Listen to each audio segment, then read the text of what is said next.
Okay, good afternoon, everyone. Thank you so much for joining me. It's 3:05 West African time, and I am Dr. Aderisola Adio Adepoju. How are you doing today?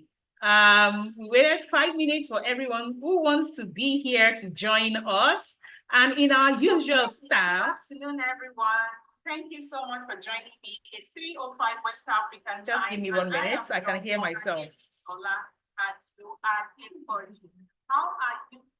Just give me a minute. I can hear myself. There are 5 minutes for everyone who wants to be here to join us. Mute sites. Great. So we are back, and I'm just going to, I could hear myself, so I needed to mute that particular tab, and we are just going to go ahead to resume what I was saying. In our usual style, wherever it is you are joining me from, whether you are joining me from Nigeria, Ghana, Kenya, I don't know where you are joining me from, but there is something I do in all my trainings, all my webinar. What do? We ensure we simply what? State our name, the city and the country we are joining from, and maybe a phrase for how our day has been. Okay, so I'm going to go first. Like I said, I am Dr. Aderisola Adio Adepoju. I'm joining from Lagos, Nigeria. I'm the founder of iTrain Africa and the lead facilitator at the Skilled for Work Academy, which is a finishing school for beginners and people transitioning careers to become globally employable. Yes. So that is who I am. As my day been? It has been teaching field. If there's anything like that, I've been teaching all morning since 10 o'clock. I had a coaching client to join me from Democratic Republic of Congo between 12 to 3. Her name is Laurie. So I jumped from a coaching call to be in this call just like 5 minutes ago. So I love to teach. That is what I love to do. So you will always find me teaching and smiling. Okay, now I'm going to read from some people who are in this comment session, and I want to see what your own introduction is, like your name, the city and country you're joining us from, and how has your day been, like in the sentence or thereabouts. And we are going to kickstart in about 2 minutes. I'm Bila to Abdullah from Gombe, Nigeria. Thank you, Bila, for joining. How is Ramadan? Ramadan Kareem. So let me read from other people. Let's see where they are joining us from. And exactly 3:10 West African time, we are going to what? We are going to, start Femi Yusuf from Lagos, Nigeria. Ayo from Lagos, Nigeria. There are so many Lagosian. Chizaga Kuda from Malawi. Mrs. Ario from Kwara. Okay, from Zambia. It's from Ndola, Zambia. Silvia from Accra, Ghana. So well done, everyone. I can see that, like, it's always a global room wherever I am anyway, but I like the good representation. Shoku B from Lagos, Momo Losho from Kwara, Yeni from this. My day has been fine. Nairobi, Kenya, that's Silas. From Botswana, I can see from Botswana. Blessing from Malawi. Mrs. Macatello from Lesotho. Like, what? How many have I counted now? About 7 different countries. Clement from Port Harcourt. Saratu from Owerri. Wow. Big house, big house, big house. So let's keep it coming. We have 1 more minute. My name is Adiola Abiodun. I'm based in Lagos, Nigeria. You have been teaching. Okay, great. You're probably a teacher like me, right? So here is what we are going to start with today. I'm a very joyful teacher. I love when I teach and people leave happy. So whatever your problem is that you brought this with, I always say, please, let's pack it. There's a parking lot in my classroom, okay? There's a parking lot. You will take that problem, you will hang it at the door, you would smile for me, and what? After you can pick it up. I don't advise you to pick it up later, but I'm just saying that what we are going to do is what? Is to ensure that we are present. We are what? Present. I don't want you here and not present. You must be present. Please ensure that you are present, okay? Okay. Now, I'm going to ask a question, and I want you to give me a response. There's some people that are joining us on YouTube and they're watching us live. It's 3:10 West African time. And I'm going to ask everyone a question. I want you to drop your response in the comments on YouTube, or I want you to drop your comments here on Zoom. What do you really lack clarity on that you wish someone can just throw more light on regarding your career? I'm going to repeat. And please, whenever I'm asking questions, my students at university, they know me. I say, be as clear as possible. When people tell me everything, I say everything means nothing. You can't tell me you lack clarity on everything. And what? Everything. No one can help you when you are saying everything. Everybody, all those kind of things are not answers, okay? People cannot help you when you are not specific enough. People can only help you when you speak clearly. So instead of going on and on about my life is this, I asked a question. What do you need in terms of clarity that you wish that someone could just throw more light on regarding your career? Let me give an example. You could be here, you could be a working professional, and you are in the middle of your career, and you are saying, I just wish someone could tell me, as I've been working for 5 years, I just wish I could know maybe the next set of maybe skills to acquire, certifications to take, school to go to, what I really need to move from this point as a middle level HR person to the next person, to the next level. That could be your question. As a beginner, it could be like, oh, I studied psychology at the University of this, that. And I have actually looked up psychology. I'm not really sure there is market for it. At this point in my life, I am thinking, oh, maybe I should start a business. I should become a freelancer. But even if I'm becoming a freelancer, what do I freelance in? Those are clear questions. Do you understand me? Not, I just don't know what to do. Those are not questions. I just don't know what to do. It's not a question. Then the person doesn't know what you're asking. When someone doesn't know what you're asking, the person doesn't know how to help you. Are we good? Okay, so I'm going to click recording, Cloud. Great. So the first question I'm asking is, what do you wish you add clarity on? That if someone could throw more light for you right now, you will be a better person for it in the next couple of months, in the next couple of years, regarding your career. When I say your career, it is possible you've not even started a career. It is possible you are an undergraduate that, oh, you are studying education in English, education Yoruba, whatever. And you're saying, what will I do with this? And if I am not going to pursue these academics, what can I do next? Someone might be in this room and your question is, I want to go and do a master's. I want to go and do an MBA. Why? Oh, my daddy, my mommy told me to go and do it, so I will get a job. As in, do I really need this? To like, do clear questions. This is the point you are in your level, in your career, in your whatever, and you need clear answers. And trust me, I know there are some people in this room that their own problem is, I am not sure of what I need. And trust me, I understand. More than 50% of the people that need clarity don't know what they need. It is when you know what you need that you will now go and ask Google and say, oh, maybe someone that says, oh, I want to learn digital marketing, already knows what they need. They're not saying, okay, how do I learn it? Or where do I learn it? That's it. So we don't even know I want to learn. And it is okay. Like I said, more than 50% of youth across Africa do not know what they need. So they just need someone to listen to them and say, this is my predicament. What do I do next? Do you understand? So if you're in this room and that is how you feel, type A. You are in this room, how you feel is, I am not even sure of what I need, whether I should take a course, I should do I don't know what I need. So when you do not know what you need, you don't know what to ask Google. But you know, deep within you, you need to better yourself as a person, right? You know within yourself that you need to better yourself as a person. So now I'm going to go. I've seen 10 responses. I've seen the people are here. They don't know what they need. It is fine. And many people cannot help those category of people. But you are lucky. Today is your lucky day. I'm called the Clarity King. You know why? I always say, your brass will say something that's like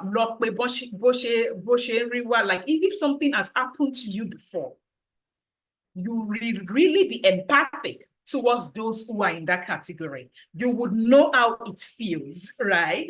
I always tell people, I spent the better years of my life searching for what I'm not sure of.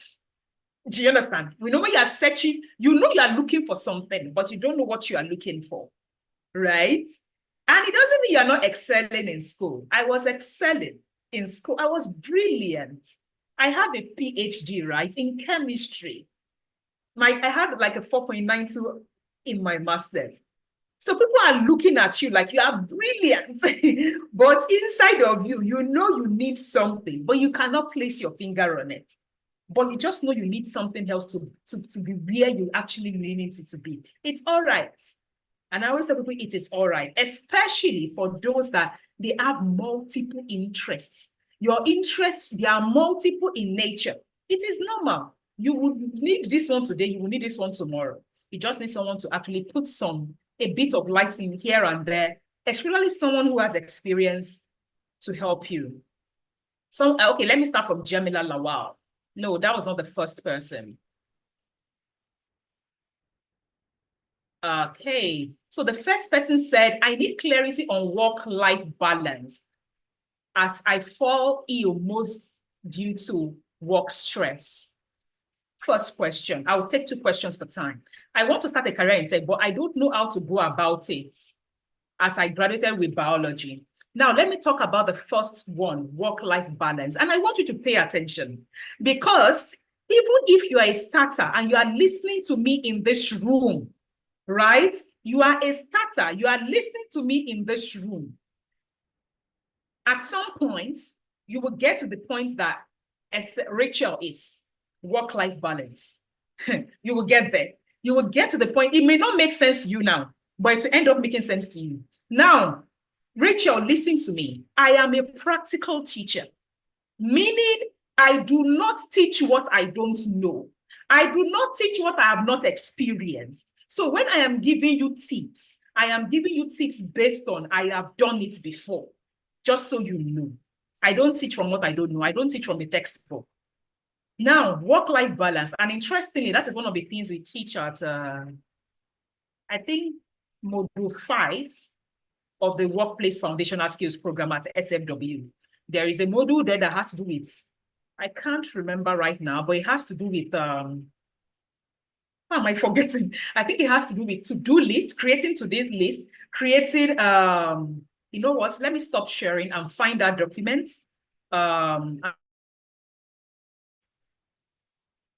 Where is my stop sharing? And what do I want? I want to give you 3 major things you really need to do. 3 major things you really need to do to find that balance, or else you will keep running in what? In circles. You will keep running in circles. The first thing I always tell people to do is create a to-do list. And you don't have to sit at your table to create a to-do list. I wish you could see my phone right now. On WhatsApp, I have a group for myself. No, I created a group. It is only me that is in the group. And I type what I need to do inside. Because many people always think that until they sit to create, they use a project management tool. They use an Excel sheet before a to-do list to be doing. Do you understand? I say people actually use tools at times to complicate their own life, right? I have created to-do lists on a Word document. I have created to-do lists on an Excel sheet. I have created to-do lists using an app of to-do lists. Right now, I am in that stage of my life that I am creating my to-do list on WhatsApp. On WhatsApp and on my team, like I create a personal to-do list on my own WhatsApp first. Then I import it. On Monday mornings, I have a team meeting with my team. And I am putting that thing on what? On a Google document. Why is this important for me? As a business owner and a lead, my to-do list is not just my to-do list. It means that my staff are in that to-do list. And I will share you my screen of a practical to-do list we have on Monday for Monday mornings at iTrain Africa. I want you to see what we do on to-do list. It is not fancy. Do you understand? It is not what? Fancy, but it works. It is not fancy, but it works. We are at that point right now where we create a to-do list for the entire team. Why is a to-do list important? Look, your brain, when it needs to do something, it functions in such a way that how many of you that you want to cook soup tomorrow, you are thinking about it this night?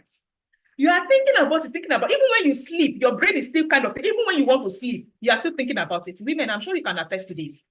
But the moment you type that thing, that cook soup tomorrow on a paper, on WhatsApp, type it out of your head, it decongests your creative space. It decongests your creative space, because now your brain has registered it that, oh, she now remembers that she needs to cook soup. She has written it. Do you understand? You can now take it a step further and plan it onto your calendar. You may be here, you don't understand what calendar means. My first advice to you will be register for SFW. Almost everything goes on my calendar. The very first thing I do is what? Create a to-do list. What is a to-do list? I simply list everything I want to get done for the week.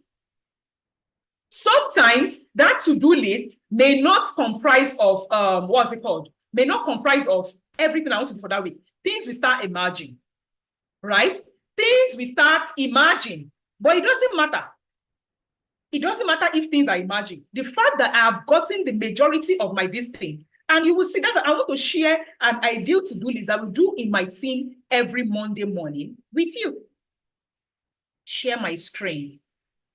Now, I am showing you my Google Drive, right? It is when I realized that the productivity of my team, they were struggling with balance. I said, you people, I will not only create a to-do list, you will join me on the to-do list. And you will see this. You see, Moina, Aisha, Oluwatobi, like all of them now have access to these documents, meaning they can see my own to-do and I can see their own to-do because their productivity affects mine. Do you understand? Now, here is what I always do. Then I say, I've gotten to that point that I don't care about the tool I'm using. Is the tool functional? After I finish doing it, can you see done? In front of it, only me on Google. If you, how did I get to this thing? It's called a Google document. Anywhere I am on my phone, I can access it, right? That's part of the things I teach on the module 2 of the SFW Workplace Foundational Skills, like creating documents like this and things like that. Anywhere I am, I can access this document. So far, my email and my phone is, as in, I have access to my email, which is on my phone. Now, why did I write done? Why do you think I wrote done? There is a human psychology that once you celebrate yourself, oh, I finished writing paragraph 1 of my thesis. You celebrate it, give yourself sweet, dance. In fact, something as simple as writing done on your to-do list gives you the ability to do the next task. Now, why am I explaining this? All these things, I explain it further in full on the program. But why am I explaining this to you? People do not understand the power of a to-do list when they say they are getting overwhelmed. I used to have a to-do list. This is not here readily. That on that to-do list, I will write, pray, read Quran, do school runs. This one right now you are seeing is not my personal to-do list. It's a team to-do list. So everything on this list you will see has to do with work. But I add another separate one. The one on my WhatsApp will say, take Nadia to school. I will create a time block. I will say, take 6 to 8 in the morning. Why? When you create a to-do list that doesn't have a timeline, you will still get overwhelmed. But the moment you have, you listed 20 tasks, and you have put time, 8 to 10, this, 9 to this, right? Your mind becomes at peace. And first health you need to safeguard is your mental health. Why did I start doing this? I always tell people, busy rich meal. Do you know how many things I manage? Do you understand? Sometime last year, I was working remotely at Museum for the United Nations. I was heavily pregnant, like 37 weeks pregnant in one weekend. People across 23 plus locations were reporting to me. I needed to defend my last 2 years, I think. I needed to defend my academic thesis. And they notified me 3 days before. And I was running a business. But I survived without panicking. It is because I have created systems in place. To-do list number 1. On that to-do list, be writing done. When you have every task you do, write done. It helps your brain to celebrate so that you can have strength to do more. Now, the next thing I always do after my to-do list is to add my important tasks to calendar. There's what you call Google Calendar. If I go to my Google Drive right now, this is my Google Drive, right? This is weekly meeting. If I go to these 9 dots, I teach this thing in full on the program. There is what you call Google Calendar. I add almost everything to my calendar. Why? So that it is starting to notify me. This morning, when I was feeling like I'm not sure what I needed to do, what did I do? I simply asked Muina. I said, Muina, add all my meetings to my calendar. Was it today, yesterday, Monday? Add all my meetings to my calendar. Even the meetings that did not send me calendar invite for, add it to my calendar. The meetings we created internally. I said, so I can have an overview of what I need to do this week. Have a calendar. And you also need to learn to delegate. If you check on this thing, maybe somewhere here, you will see, maybe I will say delegate to Muina, as in delegate to Aisha somewhere. Do you understand? I delegate the things I can't do because, or I can't do, like I can do it, but someone else on my team can also do it. I delegate it. If this thing is not full, I delegate it. Delegate. So when people tell me nobody can do as good as I am, I say, you are joking. If you die today, somebody else will do it. Do you understand? And be a good teacher of persons. Teach people how to replace you. So I've given you 3 tips. The other tips are on the program, but the first one is to-do list, write down. The second one is add important things to meetings, whatever. On my calendar, if I want to block out time, let's say this morning I was recording SFW, that is the Skilled for Work. By the way, let me show you what I'm talking about. I was recording lessons on the Skilled for Work, right? And okay, I'm not sure you can see my screen. I was showing you this thing, a different screen. And I knew that I had a meeting for 10 o'clock, but the first thing I did was to block out time. Like you can see, like these are the lessons I was recording for SFW like earlier, right? I blocked out 2 hours of my time to say I must record how to use Google Sheets today. Block out time. They call it focus time. Block out focus time to do the heavy load of your job. Then maybe it is in the evening, you cannot come and start saying, you're playing. Do not start to play when you've not done the bulk of your work for that day. And trust me, even if you are not a morning person, I'm not a morning person. You know what I do in the mornings?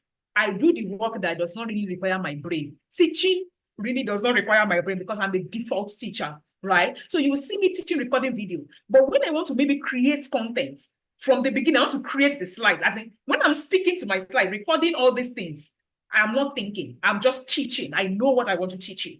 But when I am creating the slide, you will see me doing it in the evening. Why? My brain works best. I know myself enough to know my brain works best in the night. So anything creative, I'm creating something, I'm doing it in the night. So it is important. It is important that what? You know yourself first. Part of the things, if you're in this meeting and you've not accessed the module 1 of the workplace foundational skills, that one is free. It is from module 2 to 7 that is paid. If you've not accessed module 1, go and access it. Why? You need to know yourself to work optimally. You need to know yourself to work optimally. And I hope that answers your question for work-life balance. I'm going to go to the next person's question. I'm going to stop share. I'm going to stop share and go to the next person's question. And that question is,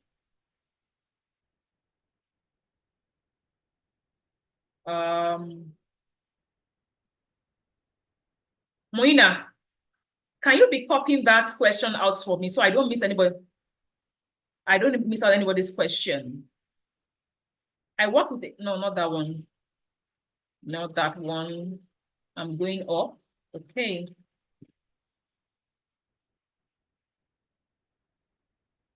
I need to rise to senior leadership. That is not a question. You are stating, it's a statement. I need to rise to senior leadership. That's not a question. What are you asking? I told you to be very clear about what you are. A question and a statement are two different things. If you want people to answer you, be clear. Like say, I need to rise to senior management. Should I be taking an MBA? No, like you ask a question, not a statement. So I've asked, I've answered what I want to start a career in tech, but I don't know how to go about it as I graduated from biology. Again, I'll use myself as an example. I have a PhD in chemistry. I'm the founder of an EdTech right now. How did I get into tech? I simply went to look for somebody that had been there. That is what I did. As at the time, I went to meet that coach to teach me how to create online courses. Her name is Stephanie Obide now. They used to call her the queen of online courses. She had a course called Course Launch Delivered. I don't think she has that course again. She used it as in everything that you need to start, as in create a course, launch it, and sell it. She added it on that program. Now, why am I saying this? The first thing I did was research when I was transitioning careers. You can't be lazy about your own career. Never. And what did I research? I knew I wanted to get into tech. Not get into tech necessarily. I knew I'm an educator. I wanted to teach for the rest, since I can remember. I wanted to teach. I'm one of those that I finished university and I went for a master's. Why? I wanted to become a lecturer. I knew that one. I wanted to do master's and do PhD. I wanted to teach. That one was certain. Do you understand? But I knew that me wanting to teach was wanting to change the lives of adults. Not because I liked to teach chemistry, but as such, when I chose a career path to teach adults, the only place I could find adults then was what? University. So it meant if I needed to teach adults at the university, I had to get a degree that would allow me to teach adults. I was some years into my PhD before online teaching became a thing. And the moment online teaching became a thing, I knew that by 2019, when as a part of my PhD was in the UK in Aberdeen, RGU 2018. By the time I came back at the end of the day, and I knew that people were teaching online, I simply went to look for. So I knew that. And when you say you want to get into tech, I want to explain something to you people. Tech is not an industry. Tech is a tool to aid other industries. How do I mean? I am in EdTech, meaning educational technology. I am teaching you. Am I not a teacher?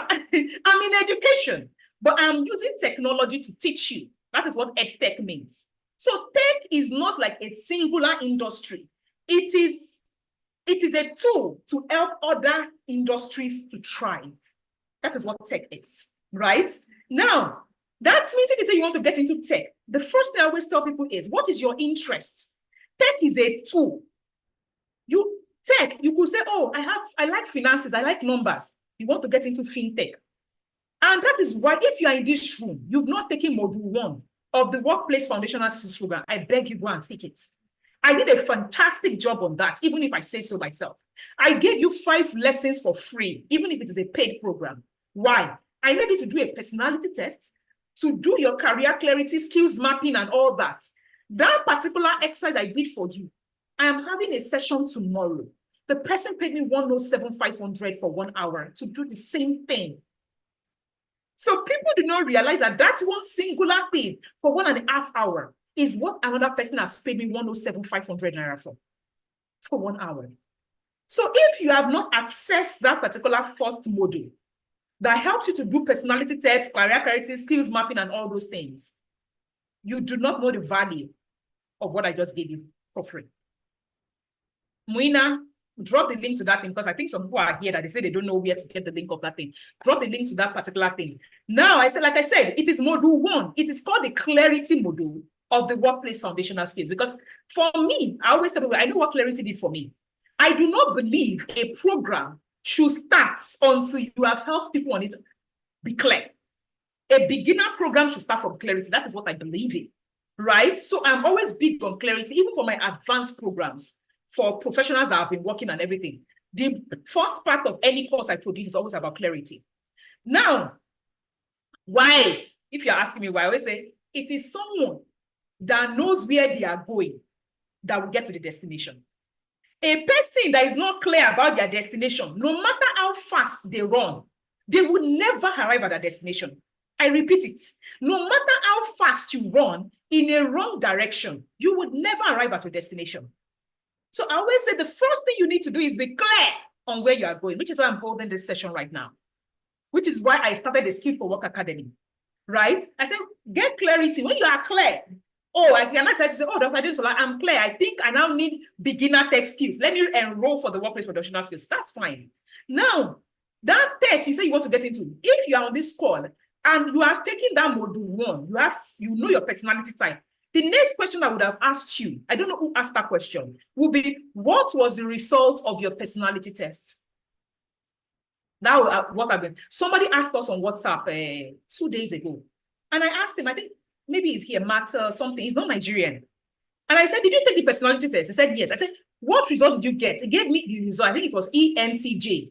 And I went online, checked all the distance of the ENTJ. And I said, you are someone that pays attention to details. You will be good in operations. Now, operations does not mean it's going to the bank to work. He said, oh, I now want to get into the no-code tech industry. By the way, if you are wondering what no-code is and coding, no-code means that you are working in a tech-enabled organization, doing all the small things that does not require that you are the one creating the app, or you are writing Java, you are doing Python, you are doing coding, coding language. You don't have the brain for it. I understand. And a lot of women, especially women that are above 40 and like that, they say, I don't want to go and start learning 1+1+, all those maths. They don't want to learn all the Python, which is fine. I did not learn it, but I'm a tech founder. I'm an EdTech founder.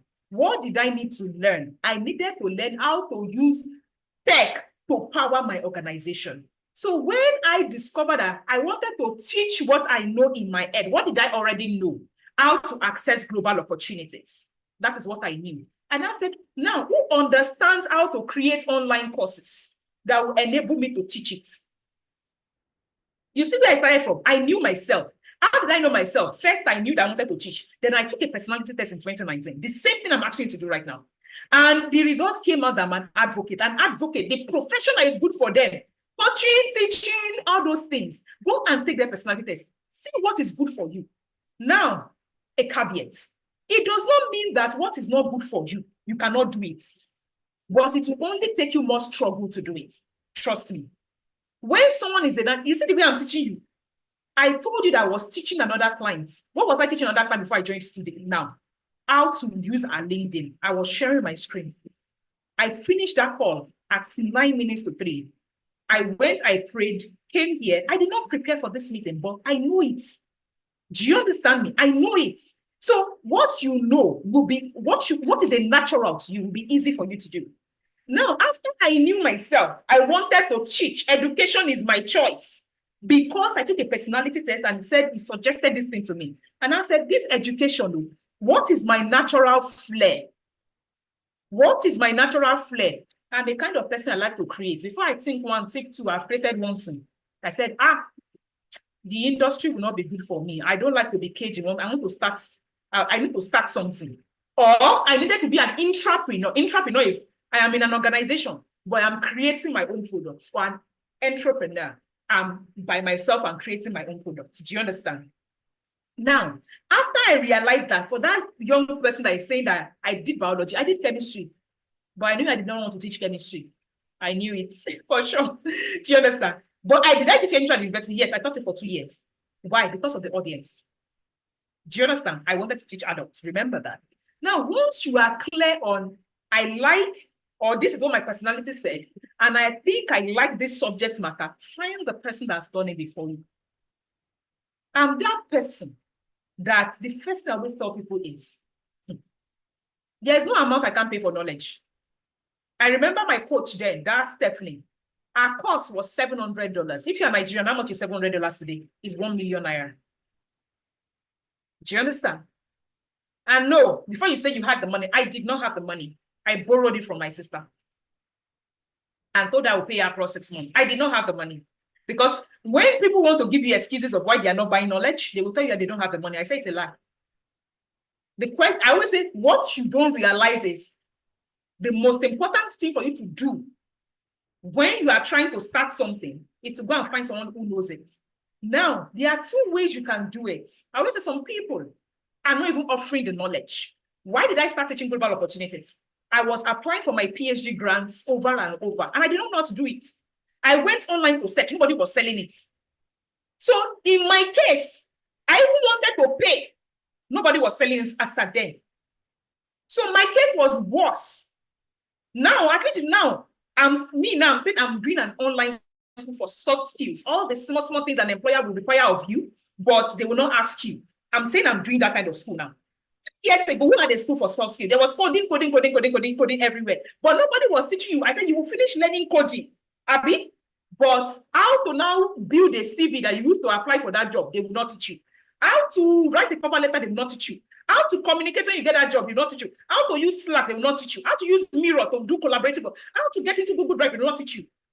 But they will teach you the one skill that you're supposed, as in the art skill, the technical skill you're supposed to use to do the job. I said, for every other supporting thing that will enable you to excel on the job, nobody was teaching it. That is why I started Skills for Work Academy, to teach you foundational skills. Now, in my own case, when I started applying for grant, I used 1 year plus to do trial and error because nobody was teaching it that was offering it for sale. My lecturers in school were teaching it. So it meant I needed to go and say, Ma, please help me do this. And they'll say, Danny, come back in this, come back in that. I was at their mercy. You think if I found someone online that was teaching it then, I would not have paid for it. If they have paid me to borrow money to pay for that person than spend 1.5 years of my life trying to figure it out. Do you understand me? So I always say, I don't know about you. My own approach, when I already understand. Remember, I did not just go and pay. I always tell people, even when people are coming out to say, I want to pay for Skills for Work Academy, I said, take this module 1 for free. Go and get clarity. So when you are paying me for a technical skill, of course, everybody needs a soft skill. It doesn't matter what you want to do with your life, the academics, this, it doesn't matter. That's workplace foundational skills a must have for everybody. But I'm talking about technical skill, that girl that teaches biology. Before you say, I want to go and do data analysis, product management, all the no-code tech careers, I said, please take that clarity model. Because some people, because they have heard that their friend said there's money in data analysis, you know in your heart you don't like numbers. You know that your antecedents before now, you don't like numbers. But you have heard business analysis, data analysis, you are running there. Hey, I'll say don't do it. There are other no-code tech career that doesn't have to do with numbers. Product management, you're not really dealing with numbers. Being a tech admin, you're not dealing with numbers. Being a community manager, you're not dealing with numbers. You are seeing all those ones that is your English it requires. You're not taking them. But you have heard, when people come to us and say, I want to be a digital marketer, I say, can you do data analysis? And they'll be looking at me and say, yes, because digital marketing, you are setting up a Facebook ad. You do not want to use your head to calculate your cost per link click. Your cost, you don't want to do strategy of if I spend 10 million, how much will I get back? But you want to do digital marketing. Then you enter, you say, I don't understand that mass, I beg, I no fit. Do you understand? Instead of you to have taken another no-code tech career that add less numbers. Do you understand? Which is, I say, clarity is king. You combine different things, but your personality will help you a lot. First, find out my natural flair. Do I pay attention to details? If someone came to meet me now and say, oh, this is their personality type, they pay attention to details. I'll say, oh, someone like you should be thinking about things that are going to make you at the back end, not front end, talking like us. People like us, what do we need? We need to be able to be articulate, but I don't pay attention to details. I'm a creative person. I'm not an operations person. So somebody needs to be looking at my slide. Did you make a typo mistake? That kind of a thing. So use your natural strength to carve a career path for yourself. You see that you will excel faster.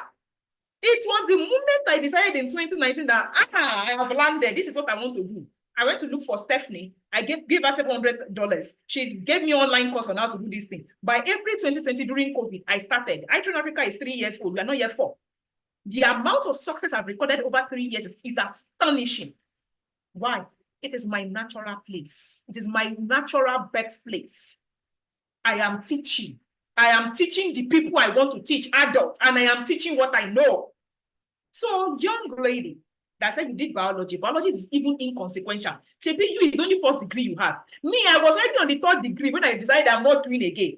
No, I finished the degree. When I say I'm not doing again, like I'm not going to pursue it for a career. Do you understand? And if you are here, you're an adult, and you're telling yourself that, late. Late means it's already late for you. I had come back from the UK. I have done the major part of my research in 2019 before I decided that I was going to go and start EdTech to teach this kind of things. Why? I had suffered it on my PhD.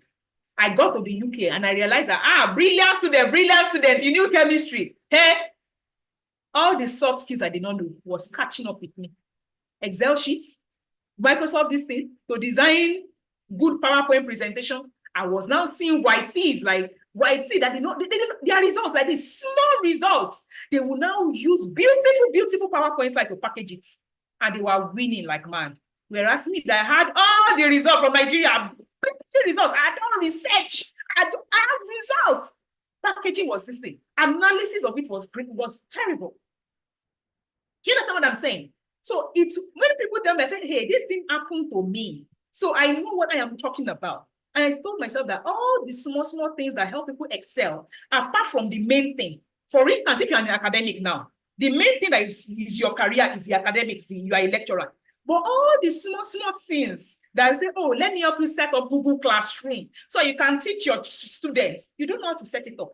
So you are having to come to class every day, even if you don't want to, because all those small things, tech things that can help you don't know it.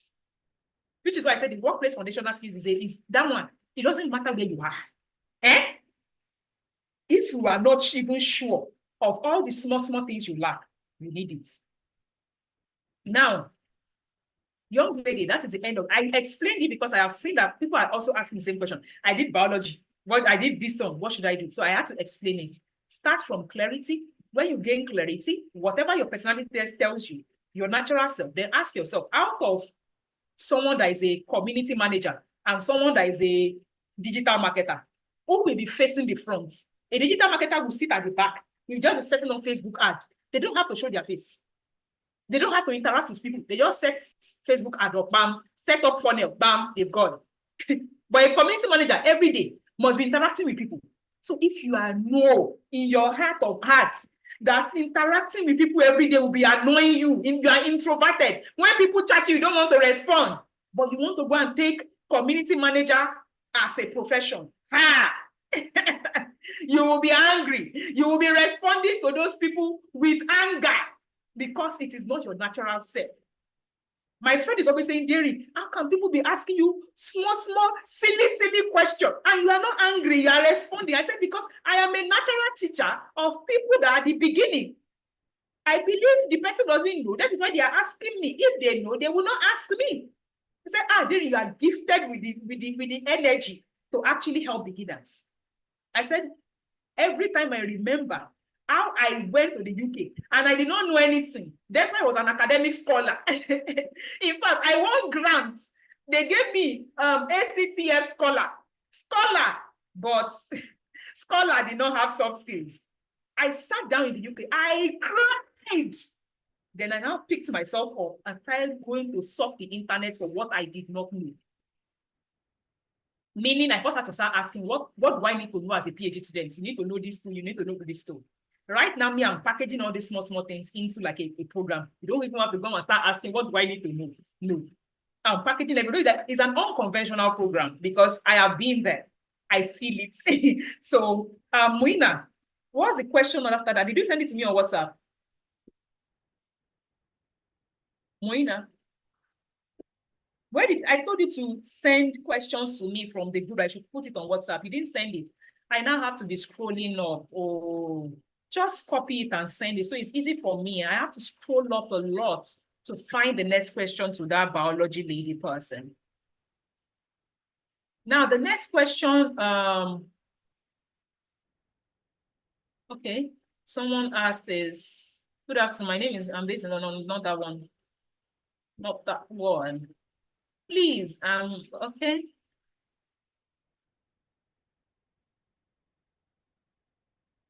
Where is that, Rachel? Okay, I've answered that one. Biology, I've answered that one. I'm a sales strategist and I really need a guide on how to make good use of LinkedIn to add value to what I'm doing, how to navigate on the well. I just need to understand LinkedIn navigation. Please go and take our GOP program. That's the only advice I have for you. GOP means Global Opportunities Program. If you're asking me how to use LinkedIn, how to use LinkedIn is a 10 hours course, online course that we have at iTrain Africa. How to use LinkedIn is not what I will come here and say. How to use LinkedIn is a skill.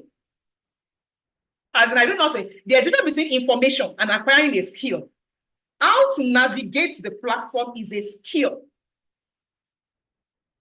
Like, when you're asking me now, how do I get to Ibadan? I say, oh, take a bus, do this thing, do this thing. Do you understand? Take a bus, get to that garage. That is information. When you're saying, but if you're asking me, how do I become a good tailor? What will I tell you? I will say, go and find someone that is in the tailoring this thing and go and learn from them. Is that not what I will say? Because why? I cannot use mouth to tell you, once you cut hand and cut leg like this, you will become a good tailor. Will you become a good tailor? When something is a skill, it means you need to get on a learning program to learn it. It is not a one question answer. Do you understand?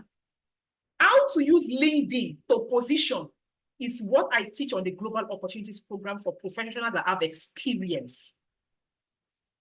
It is a program. It is not how, because I could tell you, if you ask me how, what I will just tell you is, you need to build a good profile.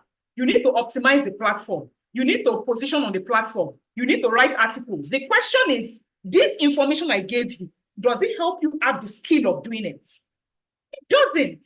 So questions that have to do with, you need to acquire a skill. Or someone should say, please, how do I use Google Tools? How do you use Google Tools is a skill. There is somebody we need to share their screen and show you, click here, do like this. It's a skill acquisition.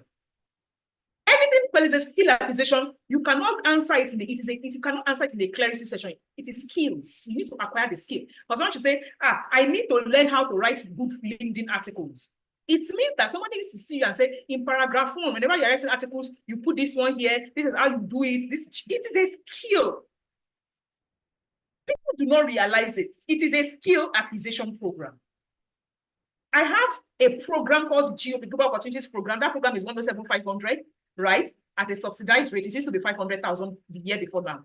Now, that program has 2 online courses. The first course will teach you first how to get brand clarity on the message you want to pass on LinkedIn. It will now, the second part of the course will now teach you how to create the content that will go on LinkedIn.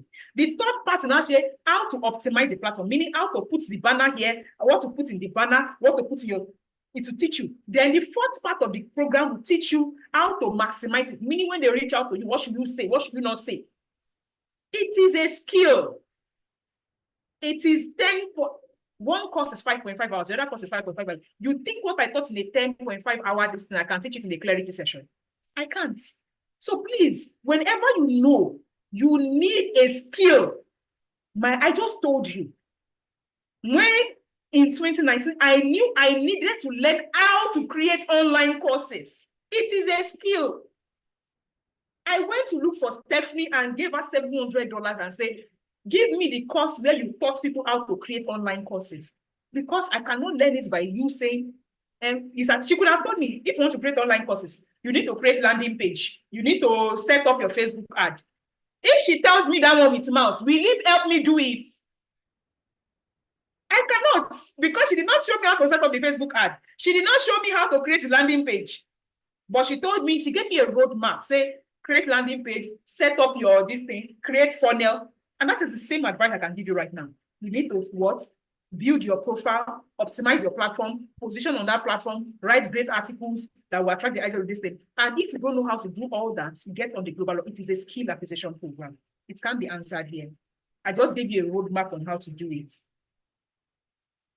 I'm general scientist. I'm working in bench in the bench is healing. At what point do I explore the field? Because I believe there is more to science than working on the bench. Say, at what point the job you do will tell you the point you will need to go to the field.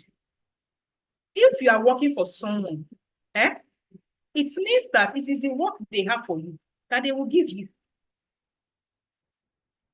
it is the work they have for you that they will give you. So it's as if me now, I should tell my organ when I was doing PhD in year 1, year 2, year 3 of my PhD and say, sir, I don't want to do proposal research. I want to do the field, this thing. It will not tell me that go and learn how to do research methodologies before you go to the field. So, but let's say you're even working for someone that the only work they have, let's say you're working in a laboratory, that they don't go to the field to sample. Like all they do is people bring samples, they analyze. I can't give you an answer to that. It would mean that if you have to leave that lab, then you have to resign the job. Do you hear Jamila Lawal? Let's say you're a scientist. Are you a scientist in the academic space? Are you a scientist working in the lab for someone? Are you a scientist in FIRO? Working with governments? Please, whenever you are dropping questions for me, give me all the information I need that can help you, or else I can't. But if you are working for someone, it is only your employer that can tell you that it is time to go to the field. Me, I cannot tell you that because I don't have any other work to give you. Do you understand? But if it is that you are the one working for yourself, you can decide to hop and go to the field at any time and say your people should be analyzing, you should go to the field. Someone said, I lack clarity on the business to venture into because I quit my job due to family chores and stress, right? You quit your job. I lack clarity on the business to venture into because I quit my job. The question I will ask you is, whatever business you want to venture into, you will see I keep repeating it. Do you know how many businesses fail in a year? Just so we are clear, 90% of businesses fail within the first 1 year. So when people say, I quit my job, I want to start a business, if that is the reason you are starting a business, hey, you have not started. One of the things I will teach briefly in the workplace foundational skills, what they call the design thinking process. That particular thing, if you need to take a certification in it globally, you will not pay less than $3,000. But why did I want to put an introduction part of it on the skills for work? I discovered that there are some people that are taking my program that they are business owners. And they started their business because they wanted to start a business. That is not a sustainable model. You must start a business because there is a need for the product you offer. Again, I repeat, it is called the design thinking process. You can go and Google design thinking process when you leave this place, right? Design thinking means you start from the most important thing in a business. Who can tell me what the most important thing is? The humans you are going to sell it to. The most important thing in any business idea is the person that is going to buy it, your ideal audience. Many people think your business is a solution to the problem of your ideal audience. Your business is a solution to the problem of your ideal audience. I repeat, your business is a solution to the problem of your ideal audience. If you go and think of, I want to sell before I want to solve problem, the business has failed even before you started it. Do you understand me? So when you say, I quit my job, I don't know what business to venture into because and the family chores and stress is too much. Me, that if you're a woman, that would not be my advice because trust me, I just narrated my story. 2022, I was pregnant. I was working remotely. And trust me, some of you that say you're looking for a remote job, if you've never worked remotely in an international organization, you'll be thinking they just sit down and pose. Guess what? My boss was Indian. She was 4 hours ahead of me. Meaning that when she wakes up, she's already dropping me messages. Me, I've not even woken up. Now, I was covering 23 plus facilitators in our global projects. One of my facilitators was in Alaska, 9 hours behind me, meaning that if I want to talk to her in real time, I must wait till 9 o'clock. So I didn't have closing time. I didn't have resumption time. It was only a technicality on my appointment letter. Because I will need to wake up to talk to my boss, and I will need to stay late to give instructions to my own subordinates. So no, I used to work for 12 hours or more. Sitting, standing up and closing my video, right? Now, let me tell you something. Stress is relative. It is your perception of stress. However, I always tell people that make sure that the stress you are investing in is high return stress, which is why I'm always telling people to gain skills. Why?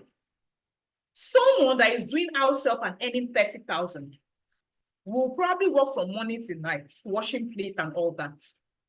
Another person that is me now too, that was working internationally and they were paying me in dollars. I'm probably also working that 12 hours working. But my own stress could afford to pay a salary several times. Do you understand? I always say, you need to be strategic of how you work your way up when you are at the lower part of the cadre. If you had asked me this question, I would say, whatever work you are doing, my advice to you would have been, that work you are doing, I don't care how much you are giving you. Let's even say they were giving 30,000. When I was setting price for this workplace foundational skill, I said that 35,000 naira, that's 37,625 plus VAT, right? I set it at 150,000 first for the workplace foundational program. Then a copper came to my hub in December. And I said, Toby, the people I really want to help are this entry level. I said, Toby, how much are they paying you for copper, this thing? He said, like 35,000 naira. And I told my dad, I said, Muina, subsidize that program to 35,000 naira for this year. And that is how I said, no. When I set the price based on profitability, I set that 35,000 naira to 150. But when I set it at, I looked at it that who are the people? It means if an NYSC person can earn 35,000 naira, they can pay with their 1 month's income for starting a skill. Why do I say this? Many people leave jobs with the hope of starting businesses. My husband, especially women, my husband will set me up without any strategic approach to it.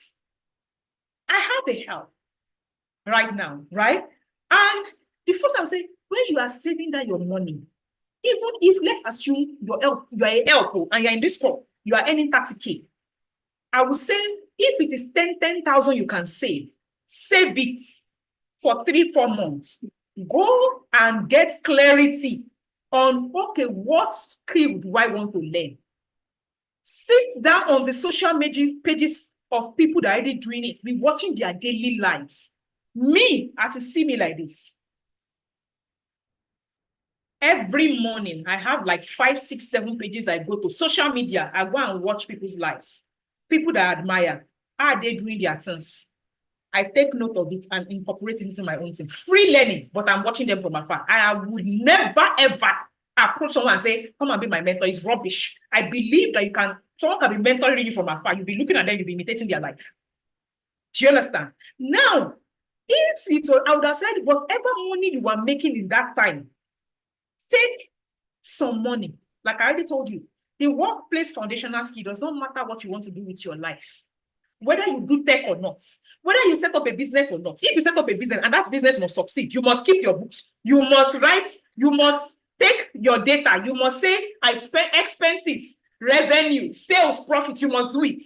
Even if you are setting up rice and beans, you must document.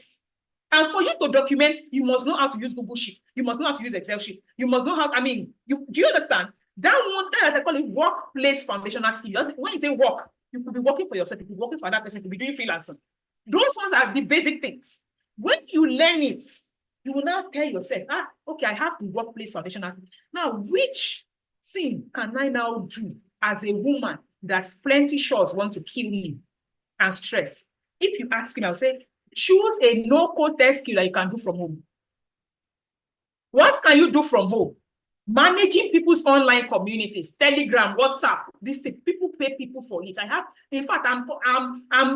just employed a community manager. I'll be working virtually. People pay, but guess what? I will not give her my job.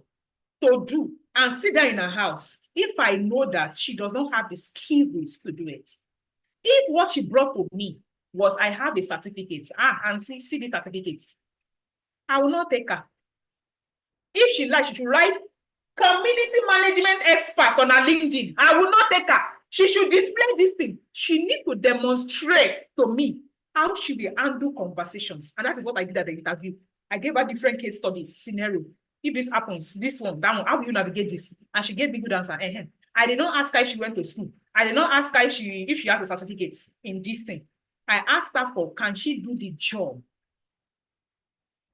So if I were you, I would have not asked, out of all these things, social media manager, you don't have to be with the person.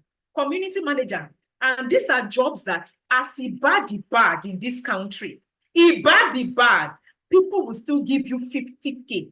It means that I can be managing 2 people's community and be collecting 100K from home, doing my chores and no stress, and not doing business. Just so we are clear, if you start a business today, before you can make 100K profits, I did not say revenue. Let me give you 1 year. An average business does not break even. Breaking even means what? You start to make profits until after 2 years. iTrain Africa did not break even until after 2 years. We are running at a loss. But I understood business. I have been to a global innovation lab in Singapore. I know how to go from a design thinking process, market research, ideation, prototyping, go to market. I know the entire thing. I have knowledge. But what did I do? I said, I have knowledge before knowledge is where you start from anything you want to do. Do not jump into anything with an empty brain. You will take money like this and be throwing it into the lagoon. When people tell me, I have this, I see all these things on Facebook, I have 300,000 naira capital. Tell me what business I can do. I will tell you how to do your 300,000. Take 100,000, go and meet a business, someone that has done that business in real life. Tell them, I want to stay in your shop for 6 months. Let me give you 100K. That is where you invest. Why? You will see her failing. You will see her excelling. You will see when a customer came to shout on her head. You will see what she said. You will see when a customer returned an order. You will see what she did. People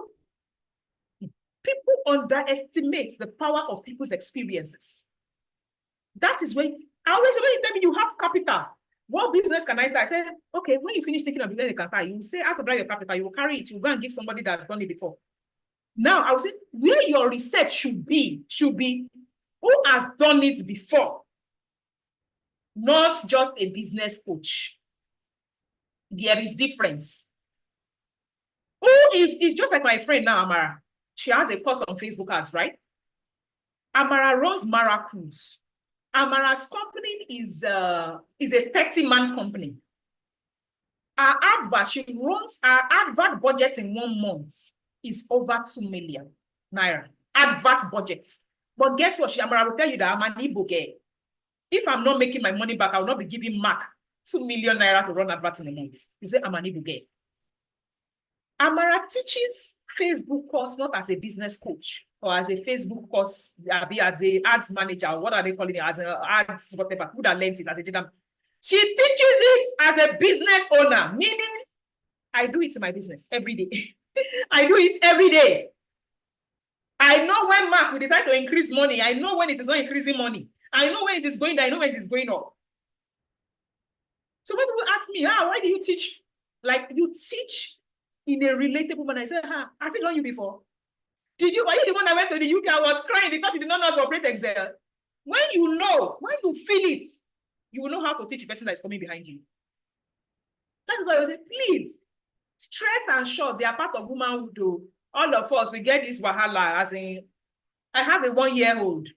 As I was in this meeting now, my daughter walked into my office. She's waiting for me. But did you see this from my face? Did you see me do as if no way? When I get home now, I am fasting. I'm a Muslim. I will still go and breastfeed my 1-year-old. Did you see me spit in my face? We are not carrying it on our head. Meaning that I am doing what I love, teaching you, and I'm still balancing my life. But I must admit to you, I have a great support system. My husband gives me peace. Do you understand? I have a great, so I am happy. I am not thinking that, hey, when I get up, this guy will say I got up late. That one is out of the equation for me. Do you understand? So I have peace of mind doing what I am doing. But this stress, we do it. Throughout last week, I was sleeping 1 a.m. Why? I was creating the slides for Skilled for Work that is starting on April 2. Do you understand what I'm saying? I like it. It's what I want to do. So I'm doing the stress, but I am happy, which is what I said to the other girl. I said, when you are doing what you want to do, no matter the stress that comes with it, you will be happy doing it. So I always say, please, if you have not started at all, try to go and do something that is a natural thing for you to do, and you will succeed at it. So far, you now learn how to put the right structures. So my sister, you can Google what is called design thinking process. But like I said, one of the lessons in my maybe module 4 of the workplace foundational skills, I will do introduction to design thinking. Why? If you know how to think, as in the process of thinking, you can succeed at almost any business that you lay your hands on. Even if it is to sell water, you would almost succeed. Why? Because you will think first of your customer's problem, which is what is at the first thing of a design thinking this thing. Now, let's go. Mariam, I need clarity on how to attract employers, especially on LinkedIn. I can't answer that question. How to attract employers? You must be the value. Your profile must be screaming, I'm the value. I am the value. So is your profile screaming you are the value, or you are just looking for a job? Employer doesn't want to give you a job because they don't think you are valuable to them. They don't see. I always tell people experience over certificates. All my workers, including the one I employed last week, I've never seen their certificates and they are graduates. I did not ask for it. An employer doesn't want to see your certificate. Why? If you are in my office and you say, Madam, I have award. I have award of excellence in Facebook strategy. And I now put that award like this on my table. I put it. Will that award do the work of you setting up Facebook adverts for me? Answer me. It will not, Abby. It is you, a human being, based on what you know in your head, that will do it for me. So why should I be checking that in? So many of you go to LinkedIn with the hope of, if I put my certificates, I've optimized my LinkedIn. You have not. When I worked as a global program coordinator at Museum for the United Nations, is a program coordination role. The only experience I had around that was the one I used to volunteer. I have a PhD in chemistry. I was a PhD in chemistry, and that one, how do they relate? But I got to that interview and I demonstrated that I managed people across different continents. So they gave me the job. On the job, when they advertise, they said project management role, as in is an added advantage. What is project management? Till tomorrow, I don't have. And I've done 2 roles that involves 2 global roles. I was also the design lead for Nigeria on Natural History Museum of London without any certification in it. So most of you that are here, that you think your approach to getting those employers to give you a job is to get certification. Stop it. Why did I create Skilled for Work Academy? In the last 3 years, 3 years, since 2021, I have been testing my curriculum on different people. Why? Just so that we are clear on what people really need. I would rather hire someone that told me that, oh, I intend here, I did this work here. For 2 months, I was managing the experience I pitched to Natural History Museum of London. It was an experience I gained for 3 months on a volunteering thing. And they hired me for it. Till tomorrow, nobody asked me for my certificates in that job. Just so we are clear. But as Africans, our priorities are misplaced. So when people come to me asking for work and say, Ma, will I get your certification? I said, even if I give you certification, you think that is what a global employer is looking to hire you for? No. They are looking to hire you for, can you do the job? Now, what will determine if you can do the job? You have learned the skill. You have practicalized it on your own. And you have used it to do a real work. I did not say job. Work can be volunteering work. It can be work that they pay you for. It can be work that you do it for in your father's company. It can be work that you went to meet Chukwuemeka on your street to say, I beg, let me be doing the inventory of your this thing. Let me be helping you to record your sales for the next 1 month so I can get experience on the job. But guess what? People are here. I say you're looking for a job. You don't have experience. You don't have skills. You do not even know how to optimize your LinkedIn. So please, how will you be screaming I am the value to your employer?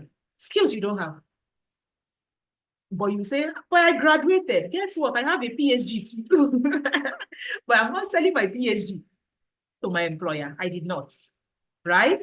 So you need to get your priorities together. An employer will always go for value. The reason why they will be reaching out to somebody on LinkedIn and be saying, oh, can I have you on my team? Is because the person has demonstrated the value they bring to the table. Nobody pays you for your certificates, which is why when people come on my Global Opportunities Program, professionals that have experience, and they are telling me, ma'am, 20 years of experience, I'm actually thinking of going to do an Ivy League MBA. I said, you will do the MBA, finish it, you still not have your career.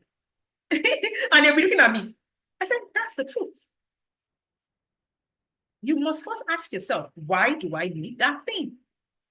If what you are trying to do is start a business, like you want to start it, I'll say, go and look for a global innovation lab that they are taking you through the process of innovation than an MBA. If anything, I've been running a business. I want to go to an Ivy League MBA school so that I can meet fellow business owners that are abroad, that are doing similar, that I can network with them. I said, correct, carry your money, go and give Harvard. Because what you're going to get from Harvard is the network, not necessarily the knowledge. The knowledge they will give me in an MBA, they would have given me in an innovation lab. So when you do not understand what you are going to get from a particular place, do not put your money in it. Because if people have done it and they are still not getting their returns, why are you doing the same thing? So set your priorities straight. An employer will not give you money because you went to school. They will give you money because you can do the job. I need to rise to senior leadership role. I don't know how you are going to do that because I don't know the work you do. I don't know. But if you ask me, if you're a mid-level career person, LinkedIn is your go-to strategy. If you've not taken my course on LinkedIn optimization, that is the Global Opportunities Program, Femi Yusuf is here. Femi Yusuf, are you still on this call? Femi Yusuf, are you still on this call? I saw him on this call at the beginning. Please, Femi Yusuf, if you're on this call, just do a raise hand button. I'll probably unmute you and ask him to speak. He was on my program in December. Why do I want Femi Yusuf to speak? He had 20 years of experience. When he came to me last year and said, I was at that point in my career that I said I had a career crisis. Why? I didn't know how to get beyond, like, what to do next, how to get to the management this thing. So I was looking for personal development programs that could show me how to progress. Then it came for my GOP. And I told him, do your LinkedIn like this, do your LinkedIn like this. That was December. By January, the head of his multinational where he works was noticing him on LinkedIn. I was putting him a thumbs up. Guess what? By the time he gets to the meeting, this thing, that man already knows him. Why? Because he strategically positioned himself in front of that man. I always say, if you're a mid-level person in this room, your strategy has to be getting in front of the right people on LinkedIn. And you don't do it by winging it. You have to know exactly what you are doing. Because at the top, it is slim. If you have 7 people on your road, they will probably only promote 3 people to the next cadre because there's only 3 that is available there. After that 3, maybe it's only 1. And I always tell people, when you are getting to senior management, it is no more about your skill. At the entry level, it is your skill. Oh, I know how to set up Facebook ad. By the time you finish setting up at entry level, middle level, by the time I want you to start creating marketing strategies for not just one program, I want you to design the marketing strategy. I tell you, I have 10 million to spend this year on ads. I have 20 million this year to spend on ads.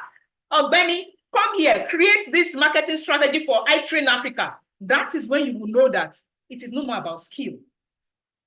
I want us to have cost quality. You need to be able to get people to sign up from Facebook. You also need to be able to get NYSC to partner with us. You need to be able to get this thing to do this thing. Guess what? Do you think it's just the skill it needs then? When I'm saying, when NYSC partners, they can give us 2,000 people. When government partners, because they can give us 3,000 people. Do you think at that point it's only a marketing, is it only the skill of Facebook it needs?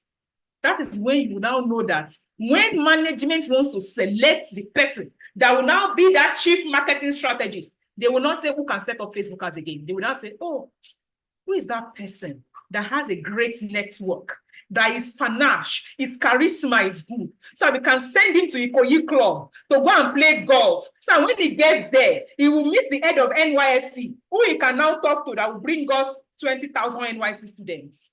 At that point, it's not about it, it's not about networking. If you're a middle-level person, I always say what brought you here cannot take you there. The requirement at the top is different from the requirement at the middle. At the top, it is about your networking, your leadership, management of people. Who do you know? It is no more about your skill.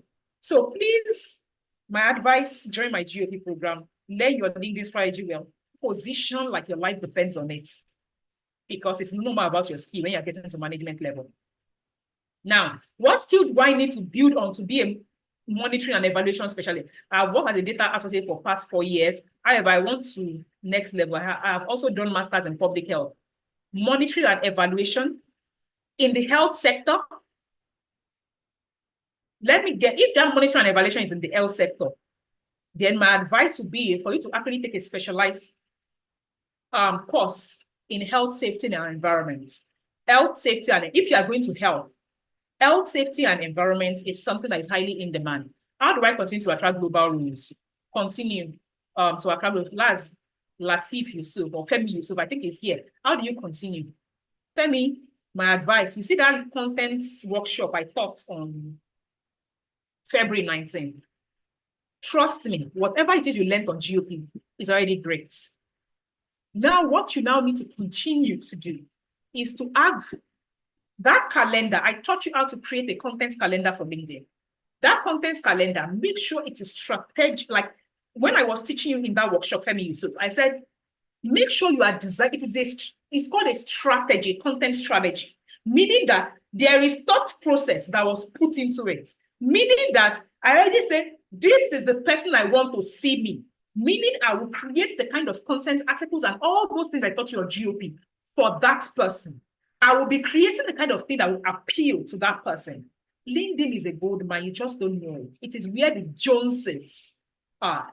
All the decision makers of this world, in your company, your organization, in the public and private sector are on LinkedIn. Be in front of them. I'm Jamila Lawai, and I'm working in the bench.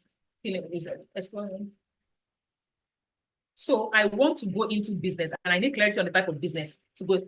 I answered that question already. Never go into a business until you say, what is the problem that exists? If you're that person that whenever you go into a restaurant, you don't like, as in what you don't like about the restaurant is that restaurants are always crowded. Restaurants are always this thing. And maybe like, you need to find a problem. Why did I create Skill for Work Academy? You think I said I wanted to open a business? No. I came back in 2019 and told my boss in school and said, people are suffering. I said, well, I said, a lot of graduates, a lot of learned people do not have skills. So at the end of the day, they are technically skilled. They are an academic, they're a lecturer. It's like, how many of you will say, I don't like that lecturer? Is it because they don't know the chemistry? Why? They don't know how to teach. They lack the soft skill of teaching. So even if they know the book in their head, they don't know how to teach. Why am I saying this? If you are that person, I say, I don't like the way our lecturers teach. I don't like it. Many people are feeling because of this thing. Maybe it is a problem that you really do not like. That's your cue to say, I want to start something, because maybe you are in that academic sector, you're a professor, you've seen it happen. You have experience. You don't just like, you want to change something. When something is a recurrent problem for a group of people that you are constantly seeing, that is your cue to start this thing. Or maybe in your estate, you're that person that the only moi that they are doing, you are living in an eyebrow estate. Nobody ever cooks moi in an akara. And you know that people actually want this thing. Or people will travel from Ikoyi to go to Langbasa to go and buy that particular akara. That means there are some people that have a problem that they want to eat street food, but people are not in that vicinity, are not doing street food. That is for time for you to say, let me do street food in an eyebrow area. Never start a business that is not a problem. I started iTrade Africa because I'd seen that 500,000 graduates finish in Nigeria alone every year. Half of them do not get a job. 45%, meaning there are 250,000 people. That is my market in Nigeria alone. Now, my job as the head of iTrade Africa is to market to ensure that all the people that need my work skills listing see it and get on it. Because why? I have first established that you need it. I know the problem. I took 3 years to test my solution. I know the problem for sure. I spent 2 years at the university teaching my ideal audience because I wanted to study their demographics. Did you see the amount of work that went into it? Do you think you will now come on my program? You will not, there won't be a difference. If somebody tomorrow now said, Dr. Adenisola she's asked 1,000 people registered on the workplace foundational scheme. After carrying by and say, I'll go and start a business. Guess what? The person did not see behind the scene. But the person did not see how this thing I created now was what I told my boss in 2019 I was going to do. Why? I said, there are graduates that do not have jobs. And it is not because there are no jobs. Because if I show you my screen now, if you have taken down my free clarity course and I showed you my screen, right, on LinkedIn, and I searched for a particular job and there were 9,005 of that job in existence, people are looking for people. And every day, business owners are complaining. But why are we complaining? There are people that come to you. Last 2 weeks, I sent out an invite to 15 people. I could not get one person from the interview. You know why? They are not employable. They don't have the skills to do the job. They simply can't. They simply can't. So it is not for lack of jobs. It is for lack of employable people. People are not employable. So go and research on your mind. And there's one activity I give to people that join my GOP. I will tell them to write something as in like a journal and everything like that. It might be right in your face. Don't start a business because it is making you like a madam. Let me open provision store. Do people have in your area, how many provision stores are there? Do people have the problem of provisions? If people do not have the problem, don't start that business. I can guarantee it is not a bad thing to be an employee sometimes. Trust me. Not everybody will start a business because it is not every time you find a business or you find a problem. Need to identify a niche in my profession. I don't know what your profession is. So that is a half question. I can't answer it for you. I have 3 years of experience in talent acquisition. That's HR. I don't have any HR.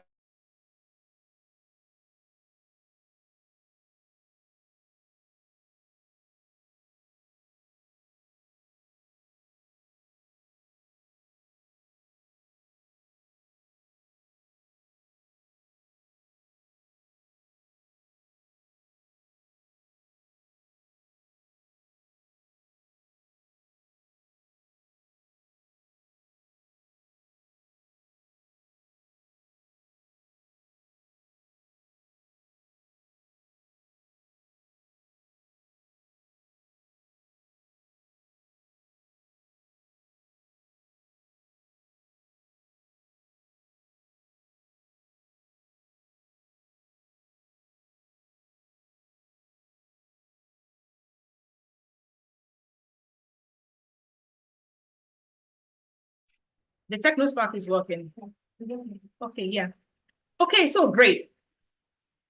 As I was saying, that question, the question is still there, it didn't disappear. That HR person, there are some professions that people will not employ you to do it in their organization until you have a certificate. For example, you cannot tell me I have been understudying my father to do medicine. Since I was a child, I have been watching him heal people. I will now say, because of that, treat me as a doctor. You can't. Do you understand? So things like nursing, medical, HR, things like that. I just told you now that I wanted to be a lecturer. It is not because I wanted to teach chemistry, but I wanted to teach adults. Guess what? I did not like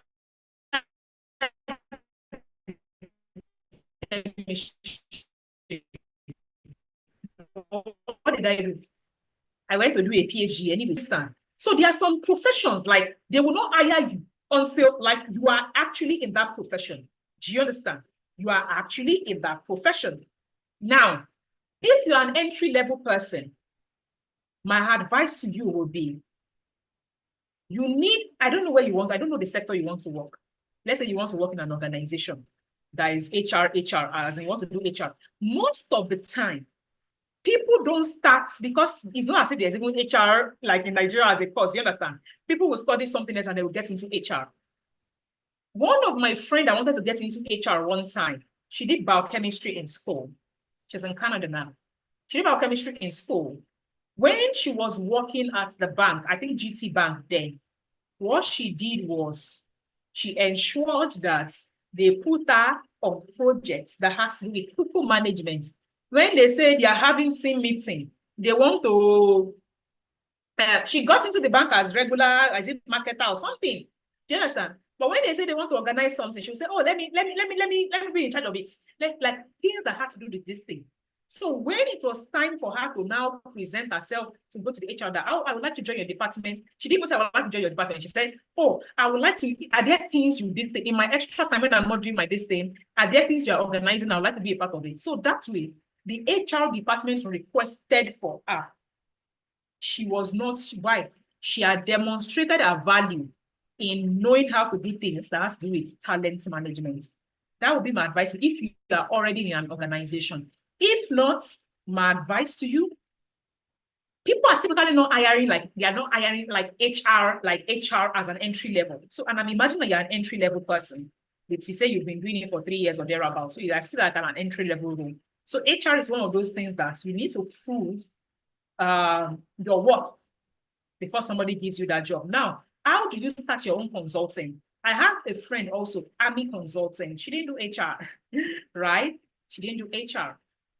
She did some certifications, helped people pro bono, meaning did free work to practice. Oh, like, oh, then you have a company. Let me help you hire.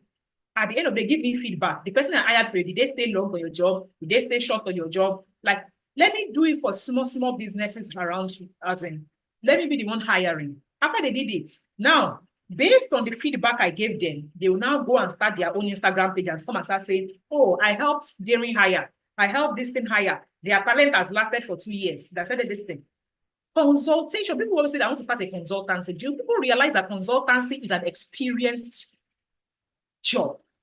You don't start a consultancy without actually have experience. No. Start a consultancy when you have experience. That is when you will really last. Now, the next question there is, I have close to 20 years working experience in internal audit and control. Before that, there's some, I need clarity on business to venture into because, okay, I have bachelor's of arts education and doing masters in adult education, University of Lesotho. I need clarity on which career I should transition to that will help me to get global role. Even what we are doing right now, adult education, people are looking for adult educators in the US. So you don't have to transition from your career. You just have to own your skill. So if you're saying, I want to transition because I don't like the career that I'm doing, that's a different thing. If I open my screen right now, let me maybe go and search. Give me a minute. When people say I want to transition because that role is not this thing, I always just look at them and say, what are you talking about? As in any role at all, any role at all, you will find it in global. When you say global role, it means that it doesn't have borders. That is what a global role, it doesn't have borders. Like they hired me at UN Life for global program, and I was covering people across different locations. I'm working with people across different time zones. Do you understand? So adult education does not mean that you cannot find it in a, what are they calling it? In a global role. What was I doing in my work? That my United Nations, Museum for the United Nations, what do you think I was doing? I was I was facilitating local facilitators. I was teaching local facilitators how to facilitate. I was teaching. I was a teacher. I was creating guides. I was creating curriculum. I was teaching them how to facilitate something. I was a teacher in that role. And it was a global role. So when people tell me I'm looking for a global role, yeah, adult education. Give me 1 minute. I want to share my screen with you. Because it's like people don't understand what global is. It means your job, whatever it is you are doing, you are only doing it what? Globally. That is what it means. That is what global role means. You are doing it in a global distance where you are anywhere, you are doing this thing. That is what. Can you see my screen? What did I just type? I said adult education, United States. How many jobs are there? 49,583. 49,583 jobs are open in adult education as of today. What are you talking about? And some of them are remote. If I do like this now, remote role. There's 1,000 plus remote roles open for adult education. Adult education, very highly in demand. You think what you are doing cannot hand you a global role. You just don't know how to do it. That's the thing. You don't know how to package it. That is what you lack. Okay? Now, which is always say most people's problem is clarity on how do I do it? Then who can teach me how to do it? They don't know how the next steps to take and who teaches it. And I'm taking that out of you now. Like, this is the next step to take. What you are doing, do it well. If you're already doing, if you have experience, carry that experience, carry it to the LinkedIn, demonstrate it, then you apply for those global roles. You will get it. The next question is,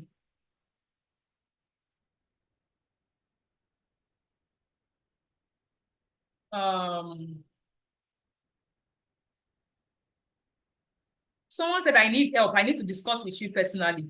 Please, my clarity session is 107,500. You can chat Noina up if you want a personal clarity session. I have one tomorrow for 12 o'clock. The person paid me 107,500 to talk to me for 1 hour. So just so we are clear. So if you need to talk to me personally to get clarity, it's 107,500. Okay. Which is why I said the workplace foundational skills is a subsidized program. I set it because of the price of this thing of it. Like, I'd set the price, put it on seller. And I called the guy, but I said, how much are you earning? I said, it's nice. I said, go and put the price of that into that. It's a subsidized program. Just trust me on that one. Okay, I've answered this one. I've answered this one. I've answered. Then the talent acquisition person, please don't start consultancy if you are not experienced. That's my advice to you. Don't start consultancy if you can't help people. I work with a small business management consulting firm and I struggle to see a growth path. Small business management consultant, and I always see a growth path. So I'm considering a career switch to HR and I would like to work remotely in HR, but I don't know how to start. What are the competency requirements, knowledge and skills to start? How do I position myself to land my first role in HR? Have you watched the module 1 of that free thing that I gave to you? If you've watched it, most likely half of this question you won't ask me why. I gave you a clear path on what to do. I said, do a personality test, do careers, this thing, go to LinkedIn. This LinkedIn I just read down. I said, search for HR. When you search for HR, I said, look at what they are asking you for. What are they asking you for in a typical HR role? When you see what they are asking you for, I did it on that particular module 1. Have you watched it? The person that asked that question, if you've not watched it, go and watch it. It will show you how to get started. There is a reason I recorded that lesson, to show you how to get started. When you now identify, okay, this is HR, these are the things they will typically find 5 different HR roles in different part of this thing. What are they asking of them? They are asking their competency in this skill and that skill. What are you trying to do? Identifying the skills you don't have. When you identify the skills you don't have, you now say, who can teach me the skills I don't have? You find that person who can teach you the skills I don't have, that you don't have. That's a technical skill. What do you mean by technical skill? If you're a lecturer, you're a technical skill. You're a doctor, you're a lawyer, you're a technical, digital marketer, you're a content writer, you're a technical skill. Now, soft skill is, apart from your profession, HR and content, whatever, apart from your profession, the soft skill that will now help you, your profession, to do all those things right, is now what is on the workplace foundational skill. So if you say, where do you get started? I'll say, regarding the soft skill you will need, irrespective of the job you are doing, please sign up for the workplace foundational program. We are starting on the 2nd of April. Registration closes on March 28th. Yes, people from 5 countries have signed up: Ghana, Kenya, Cameroon, Nigeria, and one more African country. I can't remember right now. Now, position yourself to land your first role. I think I just explained it to you. Have to have value to bring to the table if you are transitioning. So my advice to you would be, go and first do internship or volunteering. If you are saying you want to learn, as in you are not sure where you are going to this, my advice to you would now be, take the program on SSW that is called the Global Career Path. That particular model comes with an internship. That would be my advice to you. Go and do free work first, so that when you come and tell your employer, you say, I've done it before, so they can employ you to do it. I need clarity on business to venture into because I quit my job. No, I've answered that. I have a bachelor's of adult education. I've answered that. I have close to 20 years work experience in internal audit and control from different manufacturing companies here in Nigeria. I need clarity on how to set my own business. If you are trying to set up your own business regarding education, you want to start teaching internal audit, EdTech, I'll say you need to learn how to create online knowledge. Now, if you are trying to set up a consulting firm that is now, they are not going to come in for you for advisory. My advice is still you need to do it online. That's my advice. Like, you need to have an online presence. Let's start from there. What do I mean by an online presence? You need to create, and because you have 20 years of experience around internal audit and control, who will need internal audit and control? It will be businesses, large organizations. In fact, small businesses are not even ordering, looking for auditor, big businesses. So the question is, which platform will the decision makers of big organizations be? They will be on LinkedIn. So my advice would be set up yourself on LinkedIn, showcase your expertise on LinkedIn so that they can now call you as an internal auditor. If you are here, you have experience and you are trying to do this, and my advice would be, please go and join the Global Opportunities Program. It's an advanced program. I don't even take people that have below 2 years of experience on that program, because what I teach there is how to showcase the experience you have on LinkedIn to attract the kind of people you want. Now, I have a bachelor's in anatomy, started MSc in public health, but didn't complete it. Taught science subjects in secondary school for over 10 years. I'm thinking of transferring to tech as that is the future of work, but I need clarity on what to do. Like I said, tech is not an industry. Tech is a tool. So when you say you're thinking of transferring to tech, the question is, do you want to be an EdTech person, a FinTech person, an Agri-Tech person? Your profession still has to come into tech. Do you understand? Your profession has to come into tech. Me now, I say I'm an educator. I'm teaching education online. That's a tech-enabled organization. Someone can be like, I'm an accountant, but I want to start teaching accounting. That's like as in FinTech and EdTech, like, or I want to start a saving a job kind of this thing with technology aid. That person is still doing FinTech, financial technology. Do you understand? So when people say, well, I want to transition into tech, but now if you say I want to just do a no-code tech career, I don't have preference. I said, please go to the Skilled for Work this thing. Take Clarity Module 1. Your personality, because I always say, if you've done something for 10 years, there's no point starting another career that does not align with your natural self. So find clarity on all your natural self is. Are you a good teacher? Do you really like to teach? Like, what do you really like to do? So if you're an extroverted person, you like to do this, I said, choose one of the skills at the Skilled for Work Academy under the Career Pro model. We have 8 that we currently offer. I think we have digital marketing, we have tech admin, we have community management, we have program management, we have, why is this skipping my mind? I've forgotten. Please, Marina, drop the image of that thing in this thing, or drop the link to a brochure. We have a brochure at the Skilled for Work Academy, or the PDF. The link or the PDF, drop it, check the brochure. There are 8 different career paths in the no-code that we offer at this thing. When you are finished doing that module 1 that gives you clarity on your time, if you are a kind of person that you don't mind interacting with people, you're even a teacher, you write and speak good English, you can do community management from your house. It's a no-code business. You'll be supporting tech organizations to manage your community. Or you can be a tech admin. What is tech admin? Like my Aisha here, what she does for us is people are enrolling into the program. Aisha will enroll you. She will manage the back end of our website. She will help us edit our pages that we are using to advertise. She's supporting us as an admin staff. So if someone said me that, I've been a secretary at my school, I've been doing admin work all my life, I just say, I want to transition into that. I said, come and be a tech admin. You don't have to be the admin that using Biro paper to write. You're an admin to an organization that is powered by technology. So what you are doing is not, you're not carrying newspaper. You're not writing this thing. You're probably doing admin work for that organization that is powered by tech. And yes, someone that did not even finish secondary school has learned on that tech admin job before and knows how to do it. No skill, but she will go to the back. When I say back end, she will go to our website, edit it, put this here, save it. Our website will become new. And she did not even finish secondary school. So yeah, it doesn't require, it's not, you can learn it. I currently engage in CAC business formalization, but I have lost interest in it because I'm not interested in building a personal brand with it. I find lots of processes boring except closing deals and training people who want to acquire the skill. What career can I transition into? You need to teach. You need to teach or be an innovator. Now, if you ask me, I'll say be a product. Go into product management.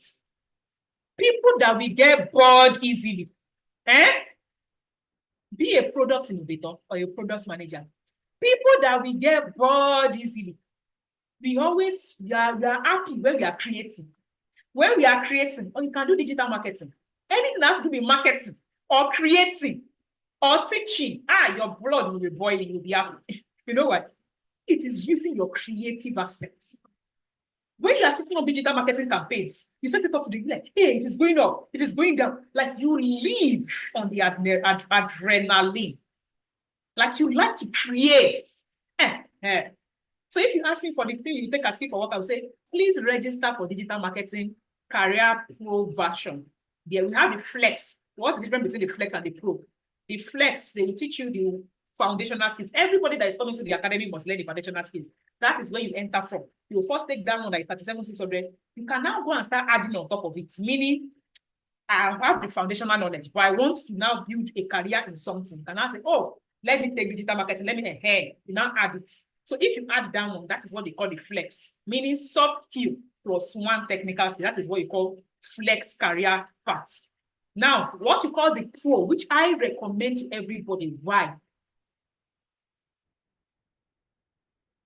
In my experience, people are born to learn digital marketing, data analysis, whatever it is they are learning, but they come back and still not find work. You know why?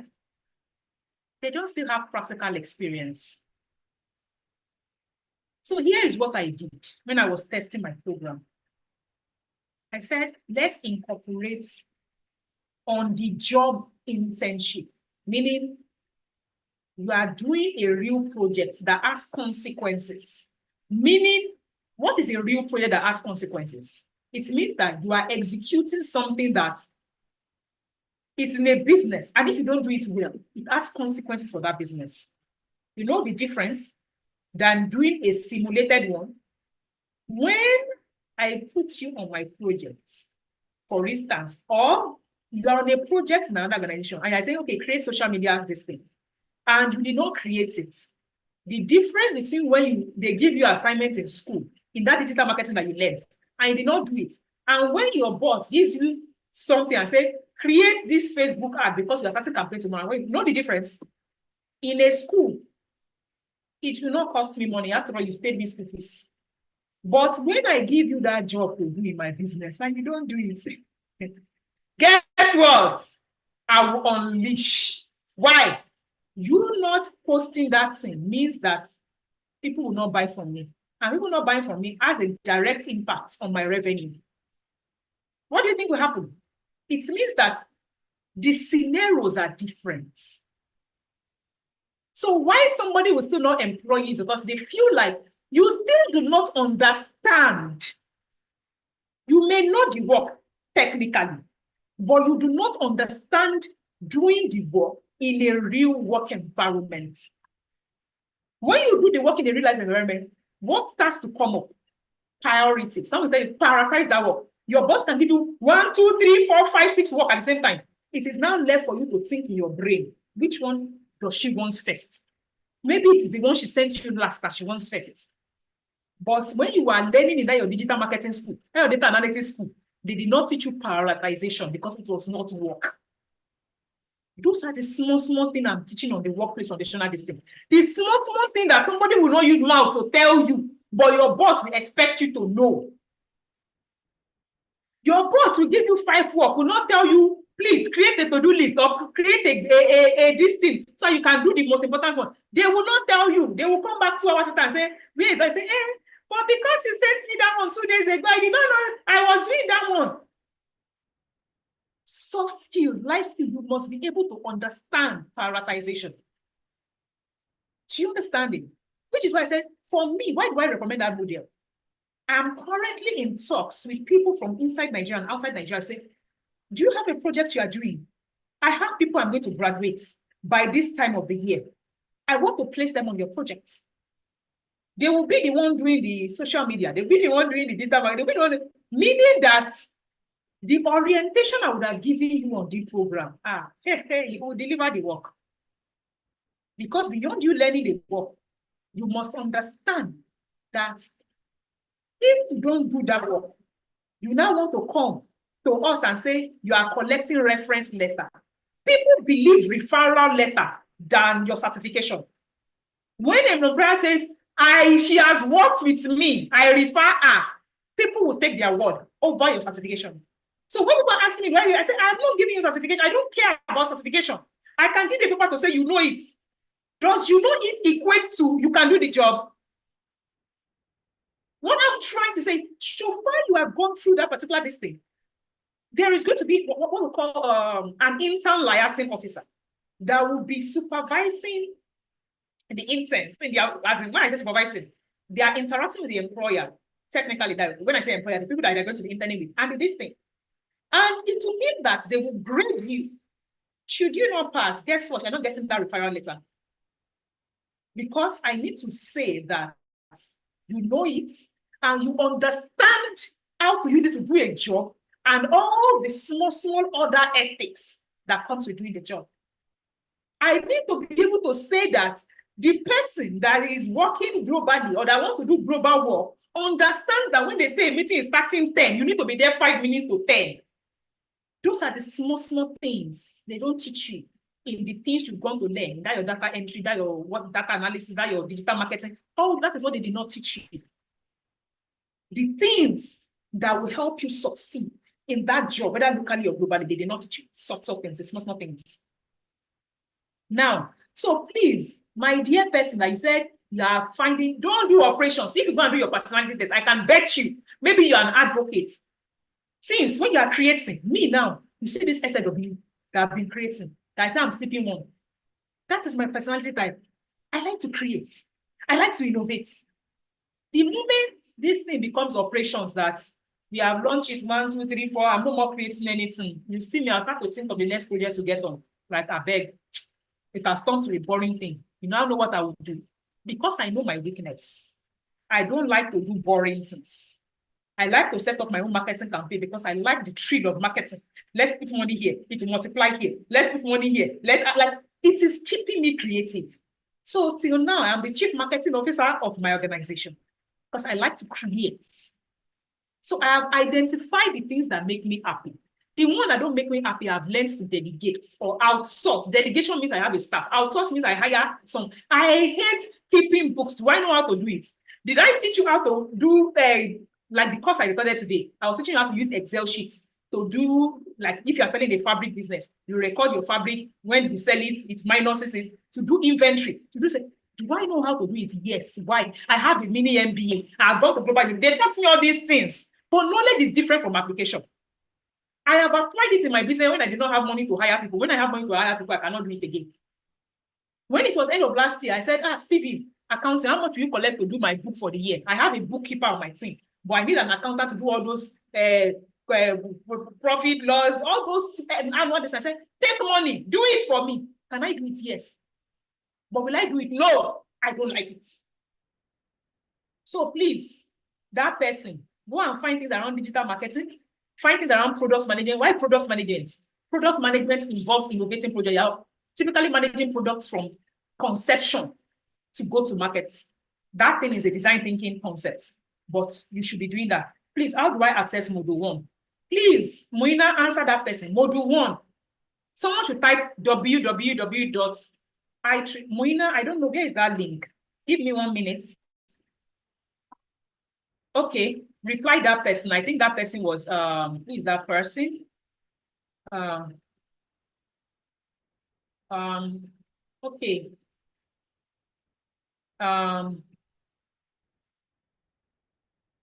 I'm currently employed as an operations. Okay, I'm seeing I've answered, need to identify niche in my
Okay, great. Thank you. I was muted. So I was asking that person, please, your own case is not skilled for work. Your case is advanced problem. In fact, I will even recommend a one-on-one for you, like a one-on-one program of the LinkedIn version, because what you want to get is not one of those things. It's pretty high level. So go on the Global Opportunities Program. That program is 107,500. That's what I would advise you. LinkedIn is the place to go. Whenever anybody that asks me, I'm at this level, middle to senior level, I say, please, just go and take the Global Opportunities Program. That is my recommendation to you. Why? Because LinkedIn is the place to be. I repeat, I have seen what LinkedIn has done for me. I cannot count it finish. If you want to see that, like, I cannot finish my mission for the United Job Role. It is from LinkedIn. Like, I cannot finish talking about it. So please, I always say the best thing you can invest in right now, that person that asked that question, is to invest in learning how to do your LinkedIn. And no, I don't offer done for you service. Nobody can optimize your LinkedIn for you. They can do it with you. I am currently working with a client who is in Rwanda, one-on-one across a couple of months. She's paying me millions to do it. And no, I am not doing it for her. She will come, we'll work together on it on Zoom. I will give her assignments, she will go and she will come back. Yes, and she's paying me millions for it. Nobody can do your LinkedIn for you and it will work for you. It will not work. That is why you pay someone and it will not work. When it comes to your personal development, even when you have millions to invest, you need to do it with someone, not for you, especially around LinkedIn. Now, the next question somebody asked is, I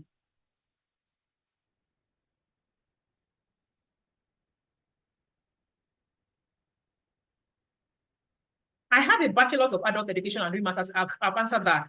I currently engage in CAC business formalization. A lot of projects boring. I've answered that.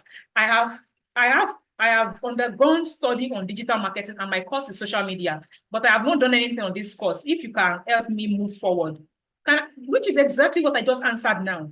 Many people will come to me, I've done digital marketing. I have done this thing, but guess what? I am an educator. I did research for 3 years on asking myself, how do I ensure that what I am teaching people turns to employment? Look, when I say I'm an SDG4 and SDG8 focused organization, what is SDG4? Sustainable Development Goal 4 is education.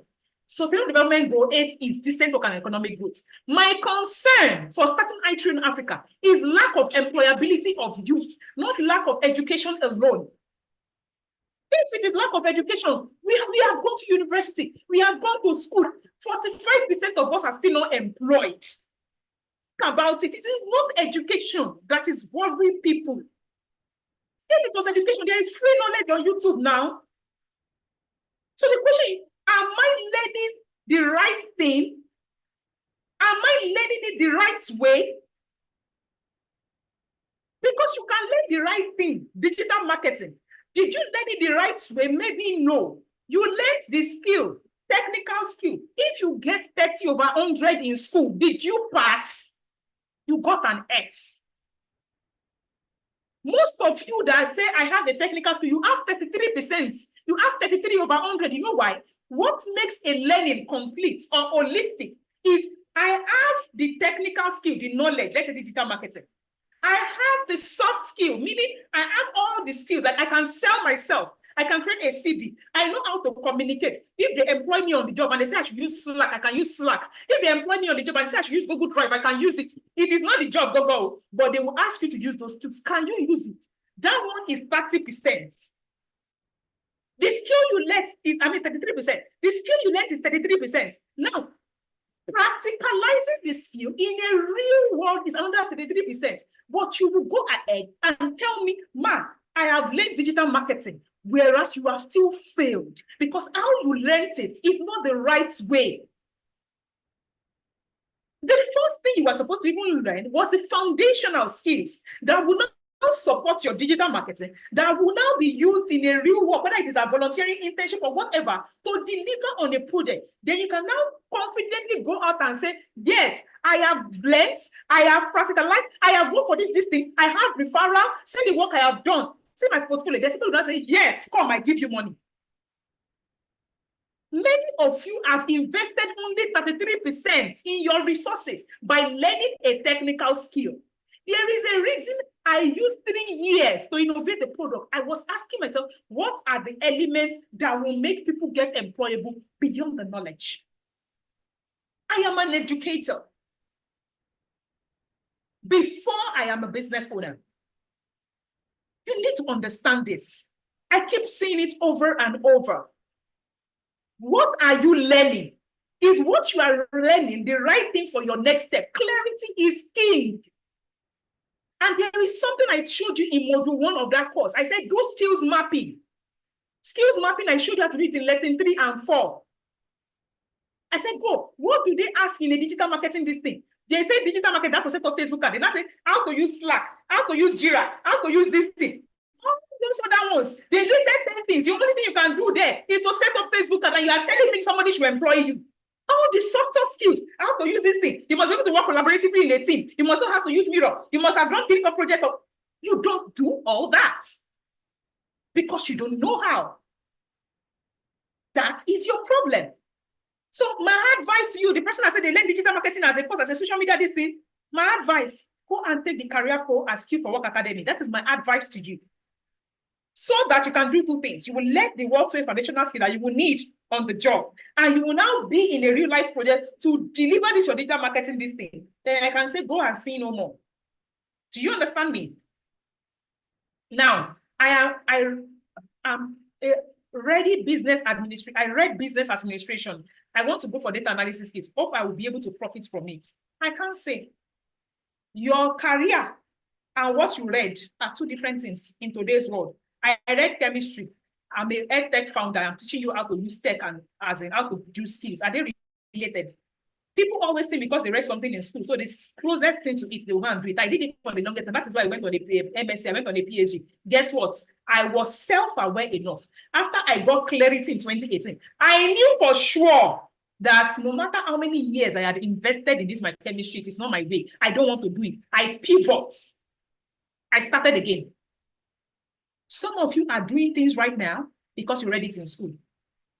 Now, I was above 30 when I started again. I was almost done with my PhD when I started again. So yeah, you can start again. So don't say you profit from it. There is nothing you cannot profit from. There is nothing. Data analysis is highly in demand. Everything now in business, you must analyze your data to make profits. So the question, will you profit from it is, will you be able to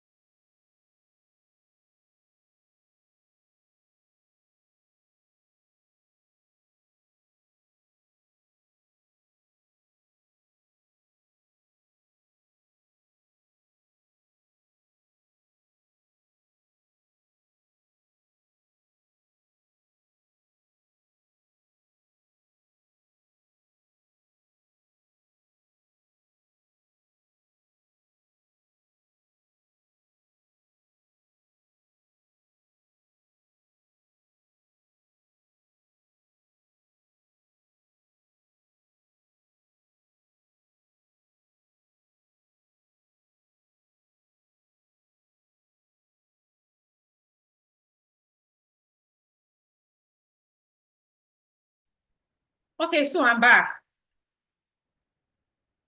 Moina, here's what you're doing. Just give me a minute, please. I think I need to change my network completely. My network is messing up. So just give me like a minute to do that.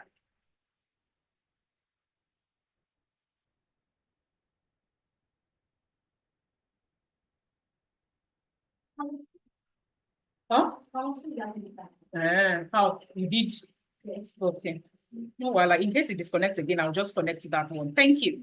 So now I'm going back to my questions. Please, I'm adding about 2 functions within my organization, but doing stuff out of my job function. When they ask my job, I really don't know because one label doesn't fit in. So please let me tell you something. For the case of your career progress, if you are doing 2 functions within an organization, my advice would be go and ask yourself, which one do you want to do? Like career-wise, what do you want to build on? The one you want to build on, is the one you should take on more responsibility in. And try to delegate the one that you don't want to build on. Let me give you an instance. Let's say within your company, you are doing head of HR. You are also doing, let's say your work. Let's say you are a lawyer. They employed you to be a legal person for that organization. And they're not saying, as you are doing legal, be doing risk management. And me and you know that, let's say you want to go to Canada. In Canada, you cannot be a lawyer. You have to go back to school and go and do their bar. And within your heart that the next 2 years or the next 1 year, whatever, you are going to Canada. But you know that you cannot transfer your profession to this thing. So if you were in that organization, I would say, please be selfish about this for yourself. Make sure that number one, the one that is listed on your LinkedIn profile must be the one that you can do in Canada, risk management. There's something that they call transferable skill set. The one you can transfer. That's number one. Now, number two, if that is not your case, the one that the future is bright. How do you know the future is bright? Which one is the one that AI will not take your job in the next 5 years? The one that it will still remain relevant in the next 5 years.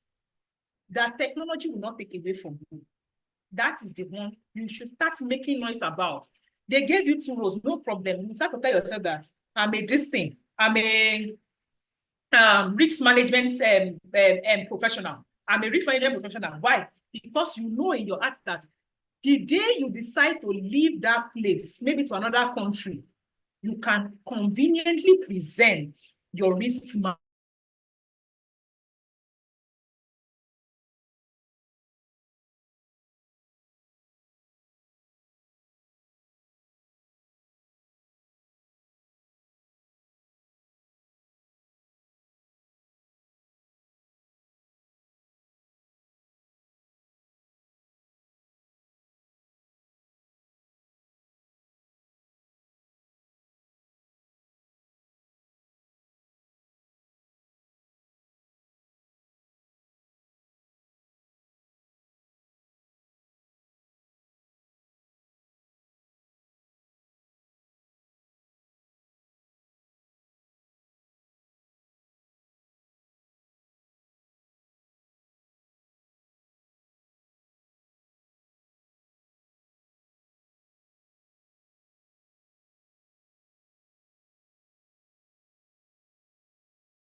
Please allow me to unmute.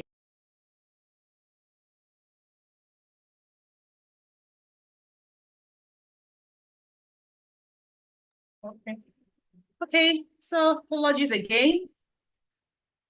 Network doesn't want to be nice to me this evening, and I want to try to answer people's questions as much as possible.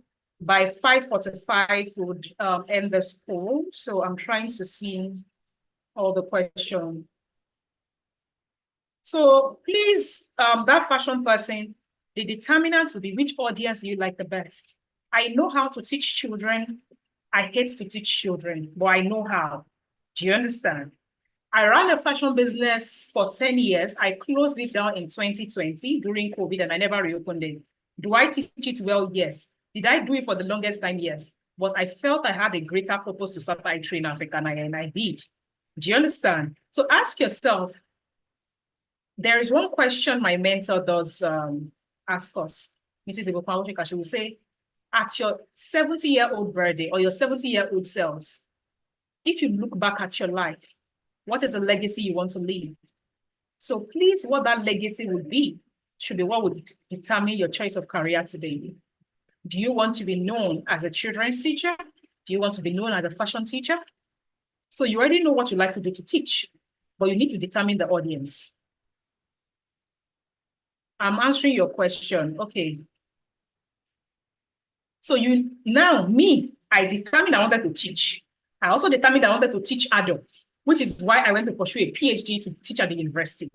So beyond you knowing you want to teach, ask yourself, who do you want to serve? Whose problem do you want to solve the most? Are you angry because there are not enough teachers that know how to teach children?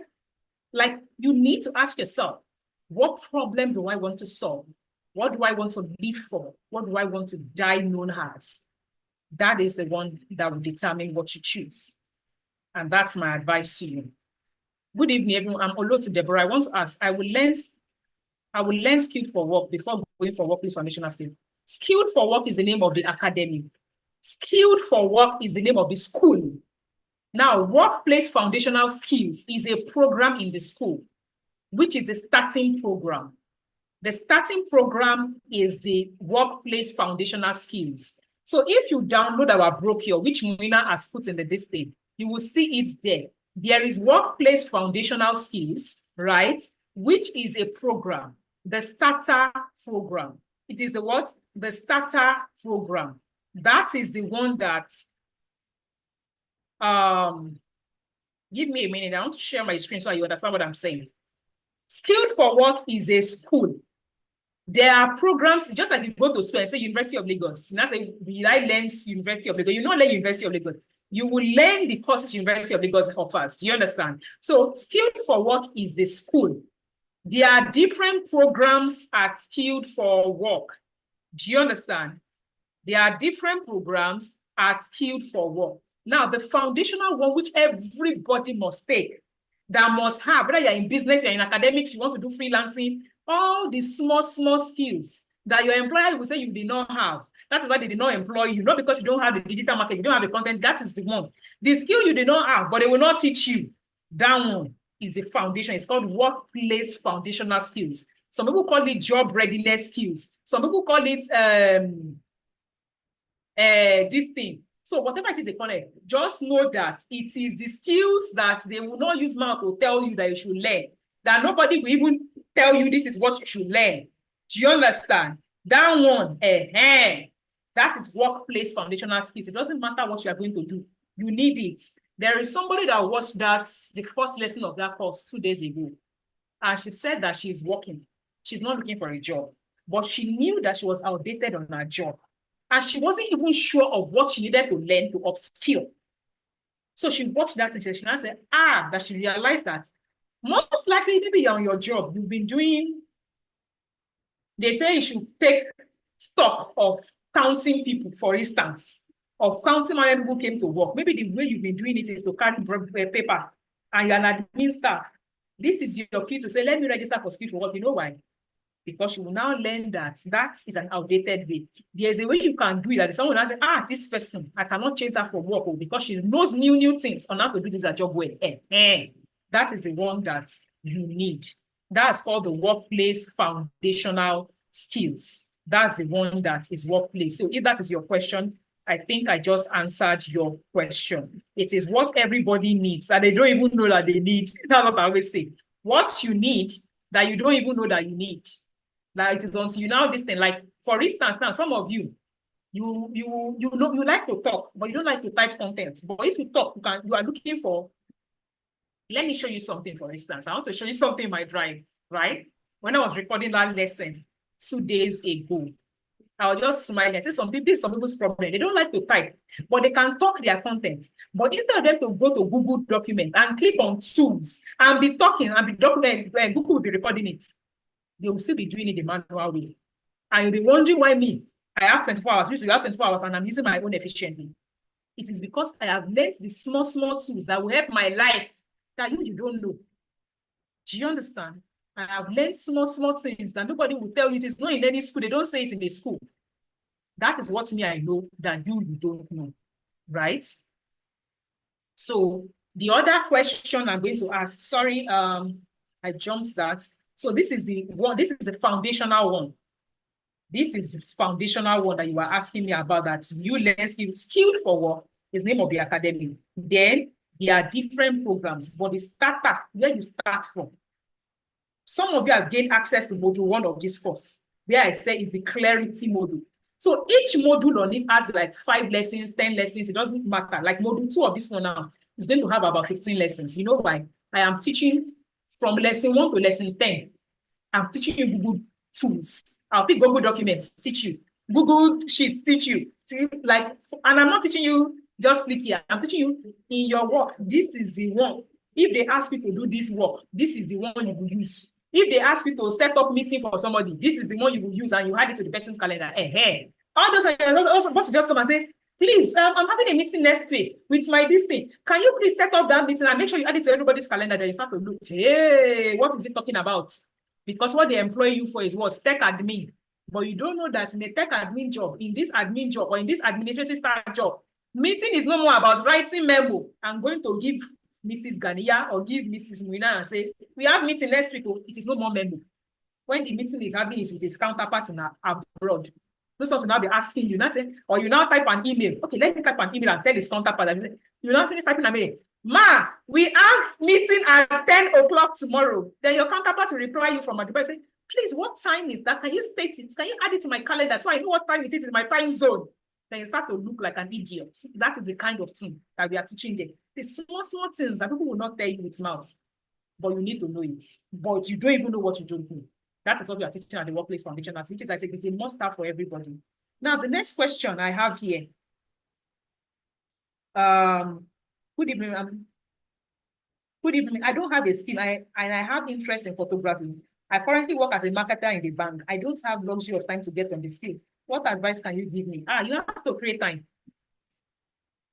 You cannot box yourself into a corner.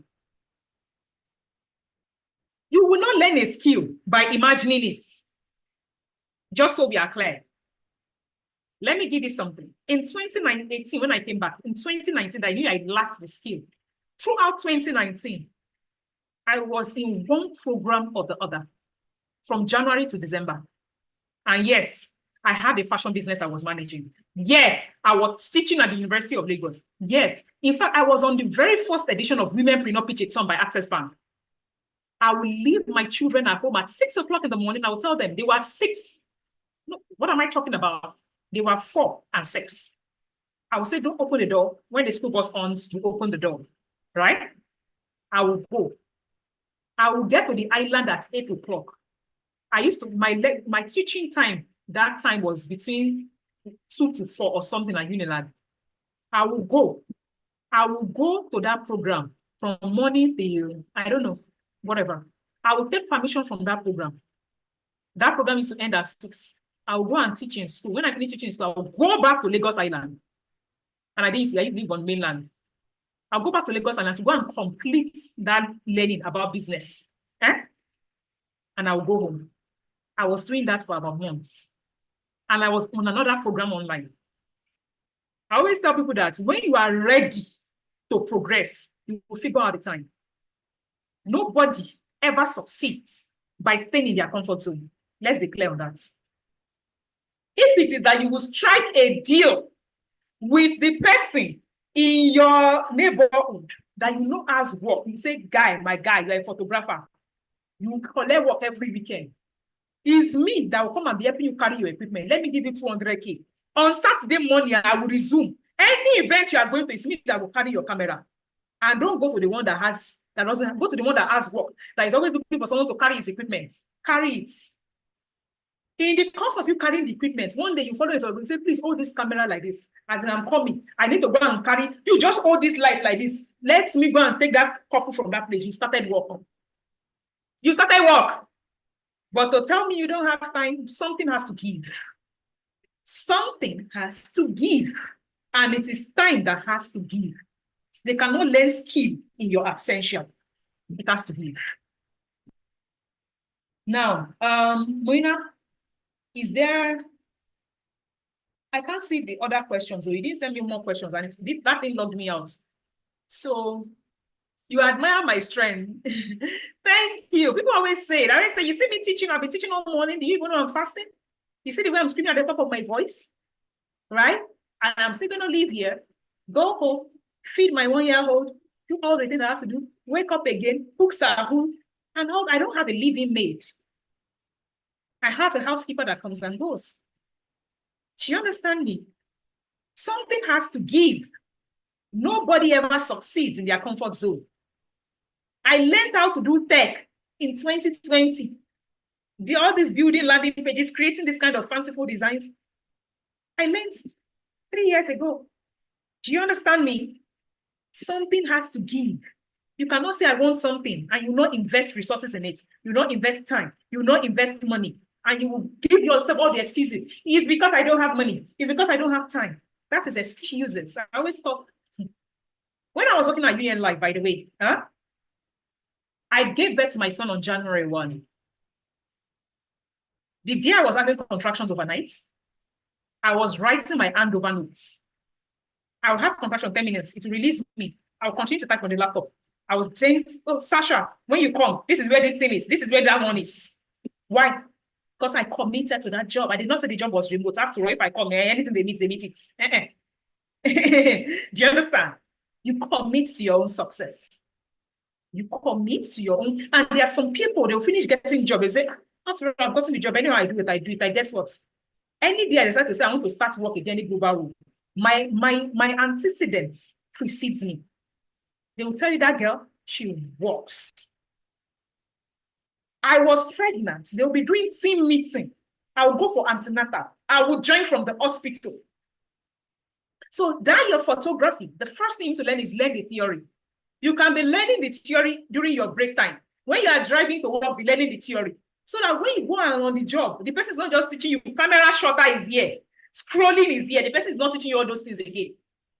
The person is now just teaching you the practical aspect of the job. Go and be learning your theory on the job. I mean, as you are in your office, as you are going from one place to the other, then you go and tell that guy that collects job, that small brother, that small bros in your area. I learned how to, I told you I ran a fashion business for 10 years. I finished my first degree at university. I went to regular tailor shop. I went to say, Auntie, I beg, I want to be your apprentice. I had a first degree in University of Lagos already. I always say, you don't want to learn. I always say, the secret to my success, I find knowledge. I hate trial and error. I hate it. Hey, let me try this, maybe it will work. Let me watch that YouTube video, maybe it will work. Where will I find the time? I go, bros, you know how to do it. Please teach me, how much will you collect? It's that simple. I don't like it. And that is what I don't require. I always say, every time I don't do it. It's a waste of your time and everything. You will now collect this thing, you will now be using your money. Some of you say, okay, Shebi, they teach you how to do Facebook ads, they teach you how to do this thing. Like, there are so many resources on YouTube to do digital marketing. Learn it on digital marketing. Guess what? You know what they will not tell you? Let me give you an example. I was telling my friend that when I'm doing this our digital marketing course, that there's something I want to teach you. And what is it? I recently set up a campaign for this SFW, and I realized that my cost was going up. I checked my page. I checked my funnel. I checked everything. If you don't know what that thing is, don't worry. I'll teach you on the digital marketing, all the funnel page and everything. I'm just saying, I checked everything. Then I said, wait, I told me, I said, I'm going to my house to sleep. Then I woke up. I said, I know what is wrong. I said the form I put on that primary landing page is difficult to fill for my target audience. I switched it. My cost per lead went from 300 or 400 naira to 100 and something naira. If you're in digital marketing, you understand what that means. That is experience. I know how I discovered it. I said, wait. My normal data, I take data seriously. My normal data is that ratio 1 to 3 is the maximum. If 3 people land on my page, 1 person must sign up. The moment I checked that statistic, that how many people are landing on my page, how many people are not signing up, I knew that the problem had to do with my, and it was not my content. It was difficult for them to sign themselves up into the online school, so they were leaving. So immediately I saw that the ratio of the people that were landing on my page, the people that were signing up was ratio 1 to 9. I knew there was a problem. Why? I knew my previous data. I knew my content was great. I knew how to sell. Do you understand me? So if you look at my content, it was the technicality of the form on that page. So all that one, they will not teach you on, they will not teach you in this, you know. It is on the job. You will know when you start to troubleshoot. Okay. Yes, kudos to my husband. He's a great support system, I must tell you. I always say the best thing a woman can do for herself is to marry a husband that is kind. A person that is kind. Moina, I don't see any other messages. So in case I've not answered your messages, it's Moina that did not send it to me. I did not see any message. Moina did not send any message to me.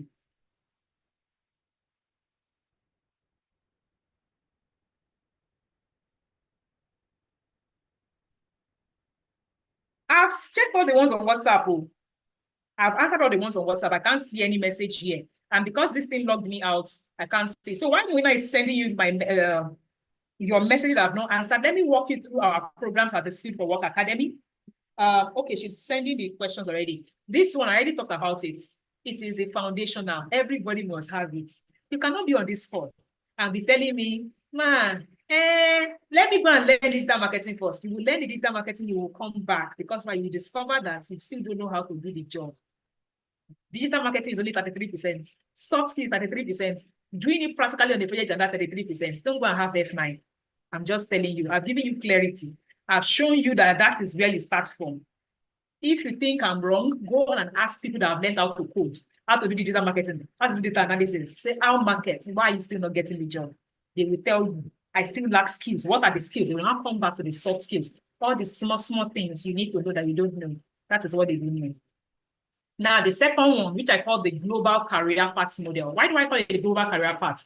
Any skill I am teaching you at the Skill for Work Academy, why did I choose to do those 8 things first? 1, a lot of people are my audience, are women. In my audience are women. And I know a lot of people need to, my work is flexible. I can work from anywhere. I can be teaching you from my house. So I always say, what are the things that people can do from their house? And they can do it borderlessly. These are the kind of things. What are the things that people need? It is in demand. So those are the things. And people need is in demand, and it is not already flooding the market. People are teaching data analysis every day. People are teaching business analysis every day. Do you understand? So my question is, who is teaching someone how to be a tech admin? Who is teaching someone how to be a community manager? Who is teaching someone how to be a product manager? That they can do from almost anywhere. So far, they have the experience and the skill. And that is why I created this model. I call it the FEX. So you have the soft skill, foundational. That is that workplace foundational skill. You will learn it. The one that is the hard skill. Now, the hard skill can be digital marketing, can be content, can be social media, it can be tech admin, it can be product management, can be program. We have 8. Check our broker. We have 8 of them. You can choose from any of those. Which one should you choose? Go to the Clarity Module 1 Access. Take the personality test. Do the exercise. Submit your exercise on the Telegram group. It is free. Then you will understand what to choose out of those 8. Now, if you are still having challenges, now send us a mother. I've chosen these top 3. Out of those top 3, this is me. What do I think? And that's one I can help you with. Now, how long is the first program? That's the foundational. It's 6 weeks. It is online. The second one, that is the hard skill. Any hard skill you take at all. That's why it is subsidized. Any hard skill you take at all on top of the soft skill is under 35, which is what we call, please, whenever I say 35K, Know that is the original price, as in the price without tax. Do you understand? Everybody must pay tax. VAT is 7.5% of whatever it is you are paying. So let's say the product is 70,000 rands plus tax is 75,250. That is what it is. So whether you are transferring, tax is statutory, it's compulsory. Do you understand? Now that one is another 6 weeks. So 6 weeks, 6 weeks, that's 3 months. That is flex model. But I will say this is the starter's favorite. But it is not my recommended. My recommended is the third one. That one takes about a total of 5 months. Why? This one, I call it the recommended model. You learn the soft skill, you learn any of the hard skill you want to choose, then you get an on-the-job internship. No, they don't pay you because the person is doing you a favor by letting you use their work to practice. They don't pay you. Do you understand? We are the one going into partnership with them to say, okay, what do you want from us? We'll put these people on your program for 8 weeks. Let them do, and please trust me. If you think you want to pay me for this model, like I said, I'm a social enterprise. This same program, I have a broker or someone that is doing it in my backyard there. Do you understand? The program is $1,006, not my program. They don't even have soft skill. All they are teaching is product management. There's no soft skill. They are teaching you the technical skill. I researched, I looked around. The program is $1,006. So when I think it's subsidized, it's really subsidized. I run a social entrepreneur. I'm an impact-focused entrepreneur, right? So if you think you will join my program and you will say, Shebi, I paid them $150,000, I will just go there. They will give me a referral letter. It will not happen. You must meet the requirements of that internship period. You must deliver on the job. So if you know you want to take a program for certification sake and you just give me a recommendation letter to say, don't join my program, and I'm serious about it, it won't work for you. Like I said, I have the mission to upskill 10 million Africans by 2030. Do you understand me? When I say to upskill you, it is not to help you get the certificate, is not my mission. School, your university already did that. That's not my mission. Do you understand? My mission is to upskill you for global employability. Meaning, I want to ensure I am teaching you with a model that will help you get employed. So if you do not meet it, you shall not get it. So I will say, please, there is one program that my friend is taking in the UK, you will pay $2,000. They will teach you, is it business analysis? They do not teach you soft skills. They will teach you business analysis. They will now give you a letter to say, you did the internship. $2,000, go and pay that one. That one, you don't even have to invest. Just learn the business analysis. They give you a letter. Say, fini. But you see, this is my program, like how much? Like $150? The aim is different. I want to ensure that in my business, I can employ someone and the person knows how to do the job. That is my aim and the aim of every other business owner. So this one, I always say it is 6 weeks of online learning. We take a 2 weeks break, 6 weeks and the online learning for the foundational, 2 weeks of any technical skill you choose. Some people are saying, even your product management is the same 35K like to join on top of the first. I say yes. Even your digital marketing that you teach us Facebook, I say yes. Like, it doesn't, why? I put a uniform thing across it doesn't matter what you're doing because they are all globally in demand, right? I know some of them have more knowledge than the other, but it doesn't matter. It is not the one that has the longest lessons.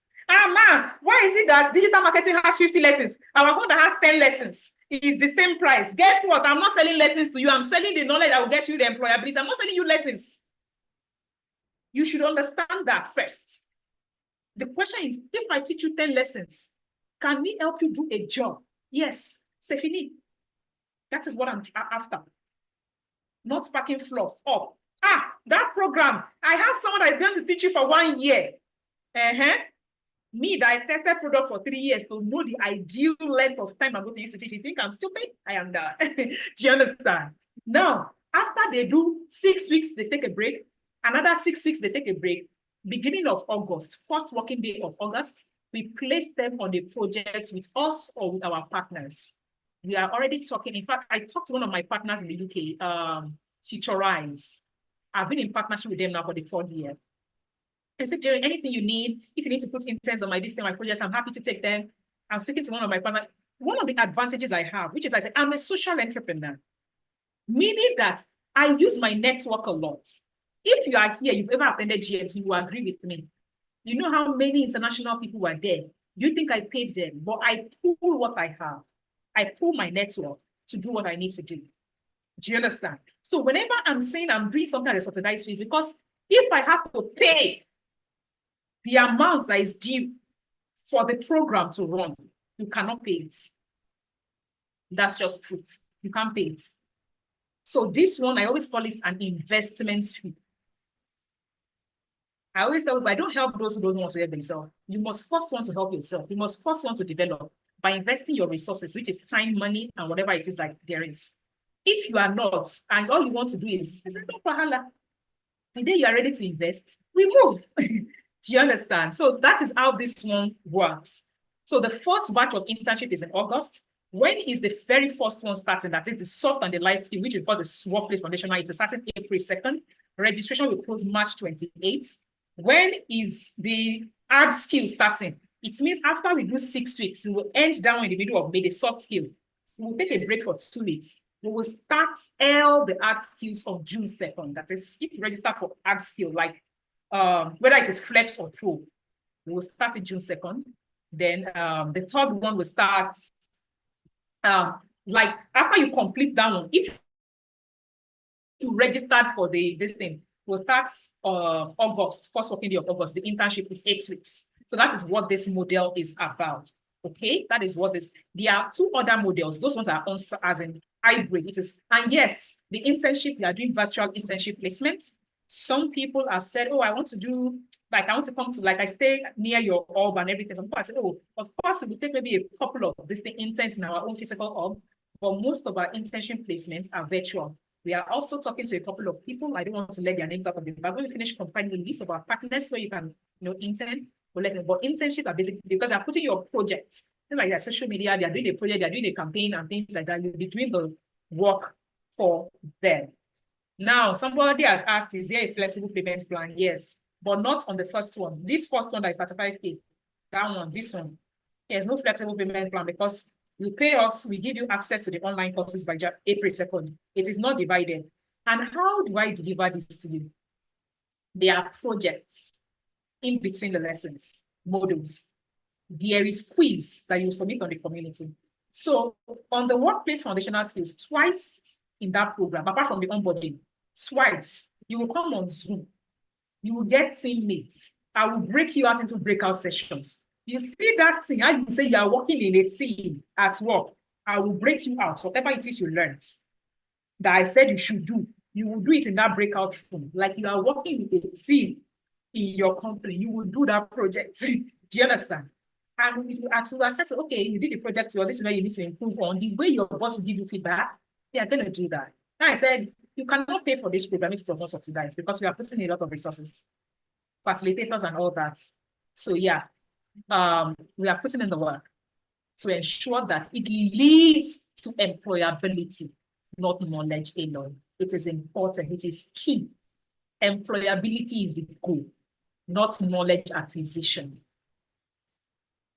So we start with this one. So how many of you here are joining us on this first one in the minimum? This one, there's no payment plan on this one. It's 35, as in 37,625.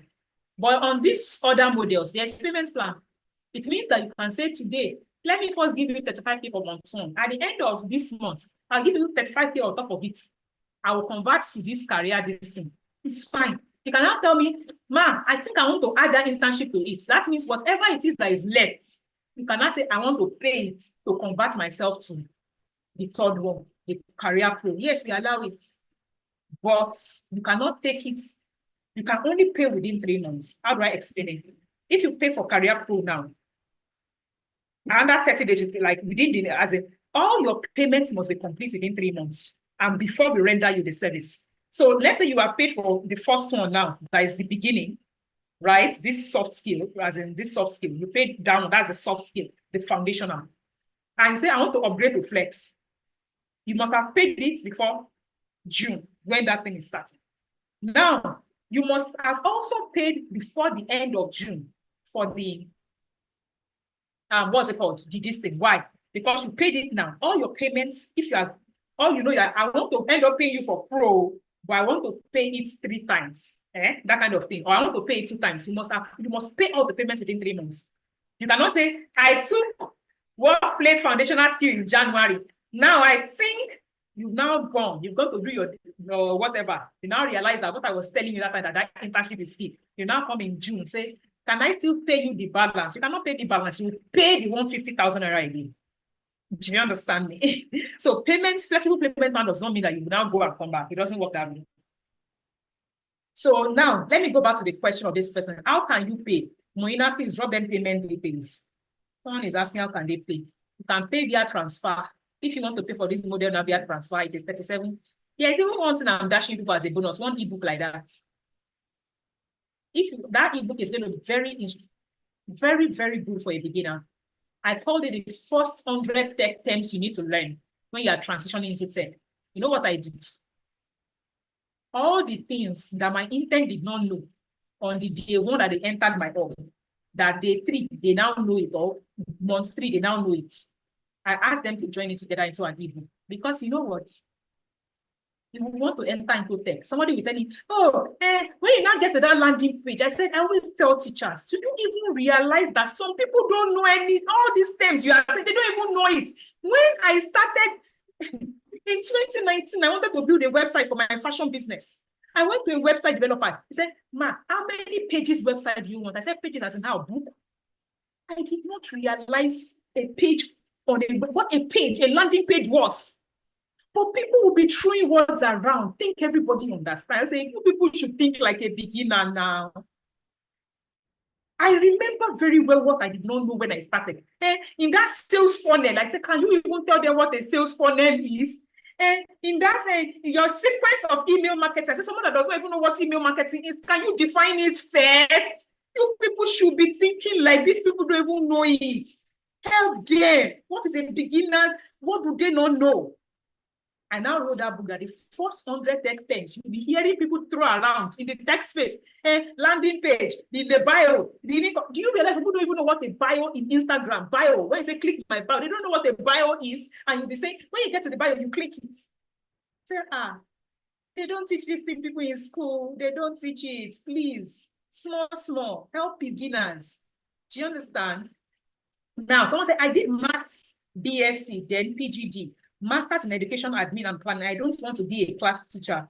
I want a remote job, but I don't have education experience. My experience is in hotel industry and financial industry. In short, I'm having serious career opportunity. What do I do? Your experience is in hotel industry and financial industry. So your education does not matter. Let's start from there. It doesn't matter what you did in your education. I don't have my experience in hotel industry. Please, if you're in hospitality, you cannot do it virtually. You have to be in the hotel to do it. You can't do hotel business. But now if you say you have financial industry, meaning you know how to do bookkeeping, to help people do reconciliation, things like that. Please join Skilled for Work. That one is small. You know what you will now do? You will now go and set up a business that is saying, this person in my area, you are always writing your cash and profit. And what do you write inside book? As you now join Skilled for Work, let me show you an example of what I'm talking about. I was recording a lesson earlier. Let me stop sharing. And in that lesson, I was teaching people how to, this is my content calendar, right? This is my content calendar. I'm sure they would have thoroughly taught you content creation, but they will not tell you how to manage your work. This is a content calendar I have. The time, the distance, all these are organization. They call it organizational skill. How do you organize yourself when you're doing the work? All my people, can you see pre-launch? This is week 1. What do we? So all the content you see going out, we are working. My content creator is a copper. He's a copper. He's serving, and I'm paying him for, like, he's not serving with me. He's serving another organization. He's creating the contents on Google Drive here. And those are the small things I teach you. So what are the things you really need to do? Is to learn the soft skill. That person, I'm giving you that advice, right? Learn the soft skill.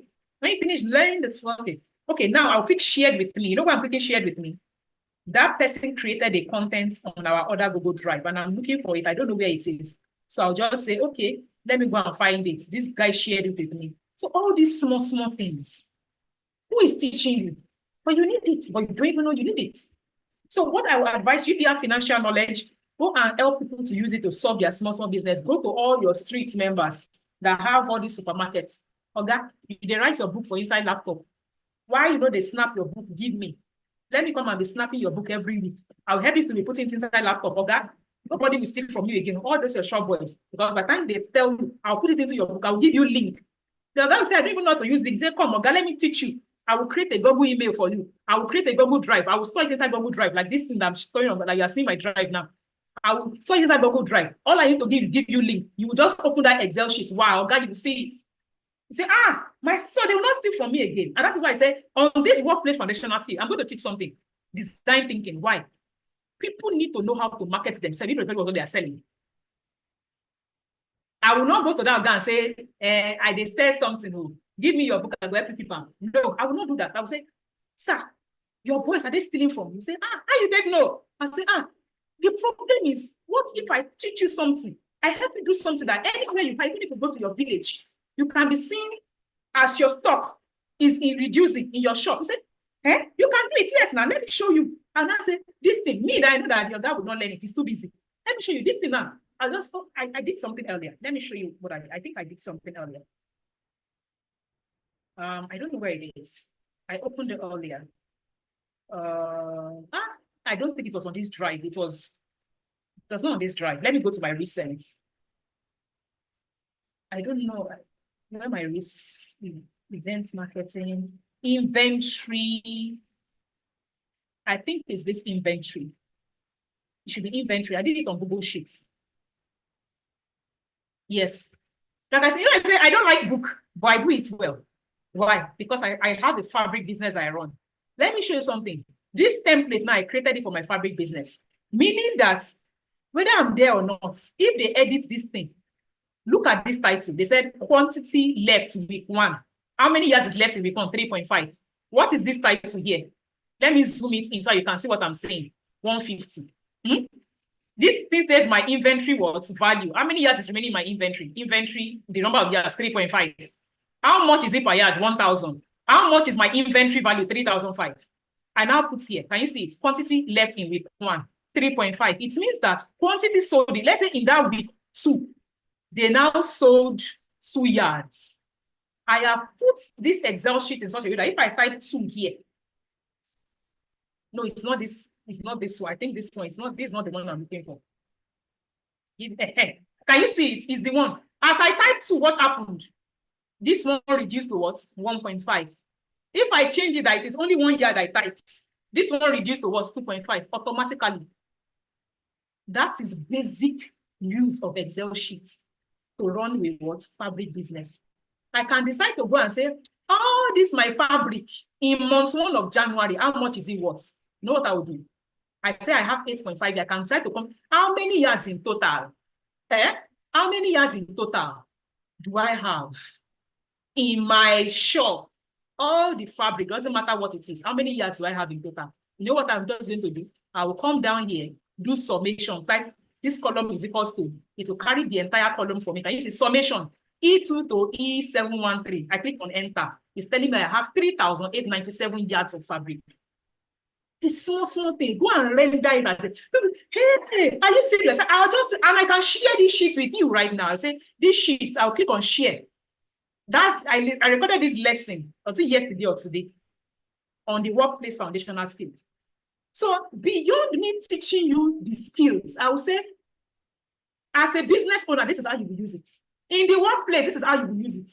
If you go to my recent file, I say, if you want to do management, they give you, your church wants to start, they want to do Children's Day next 2 weeks Sunday. You say, give me that project, I will do it for you, I will run it for you. What is what I'm going to do? I said, come to this Google Sheet, create a project plan. A plan. See a template of an event marketing plan. Did you even know it exists on Google Sheets? The small things that will make your life easy when you don't know. That you can even sell to someone. Now, you just do enter this data for that person that is selling fabric. One that is selling supermarkets. You do everything. You give them stock keeping units. You collect your money in a month. You say, oh, God, it's 30,000 I'll be collecting for you to do it. By the time you go to 5 in your local area, 150,000 is entering your account. You are not leaving your house. You just say, sales boy. When you sell every day, take a picture of your sales sheets. It's me that will be entering it on Google Sheets. And you just send the link of the Google Sheets to the guy. You click on share and say, okay, this sheet now, I want to copy link. Let me send it to you. Or you say, okay, I created an email for you. Give me your email. Once you click it, you open. So no other person can open it. Did I go to that person saying, I'm selling accounting knowledge? That is rubbish. That is what you are selling. I went to that person saying, this is a problem you have. Let me help you solve it. And I said, hey, you can solve it. I said, but guy, you pay me. This person, so the person is no longer saying they're not going to pay me. They're going to say, okay, how much you want to collect now? Can we negotiate? It is no more about can you pay me? It's not about, it is now how much you want to collect. Do you understand what I'm saying? That is how you can. And the last question I will answer today, because I really need to go home. It's Ramadan. I have a logician personality and I'm mostly been in sales. How will this bring me to the global stage? Whatever will bring you to the global stage has to do with the work you render. Nobody, how do you think me I got to the global stage? The work I do, I use it to do a job. I know how to do it. And I say employ me globally because I understand beyond the job. I know that when I work globally, I need to know time zone. Do you ever see me write an email to you and I will not put West African time? You know how I do it? Because I have worked globally. You do not write time and not put the time zone because the person you are talking to can be in Alaska. I do not create a meeting when you are working globally and not add it to people's calendar. Why? I know that that person needs to know the time in their own zone. There's a small things that you do not know, but nobody will teach you. You will now say they did not employ you globally because of that. They are asking you, let me tell you the one question that made them employ me for my UN Life. They said, ask me, if we wanted to do an innovation and we wanted to work on the sprints of this innovation virtually, how will we do it?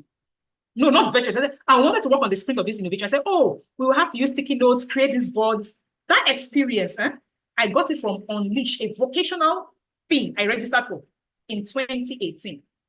Said, oh, nice, but what if we were doing this innovation virtually and people across the world were doing this innovation?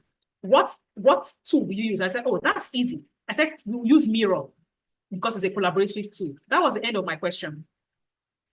I knew the right tool to use for my job.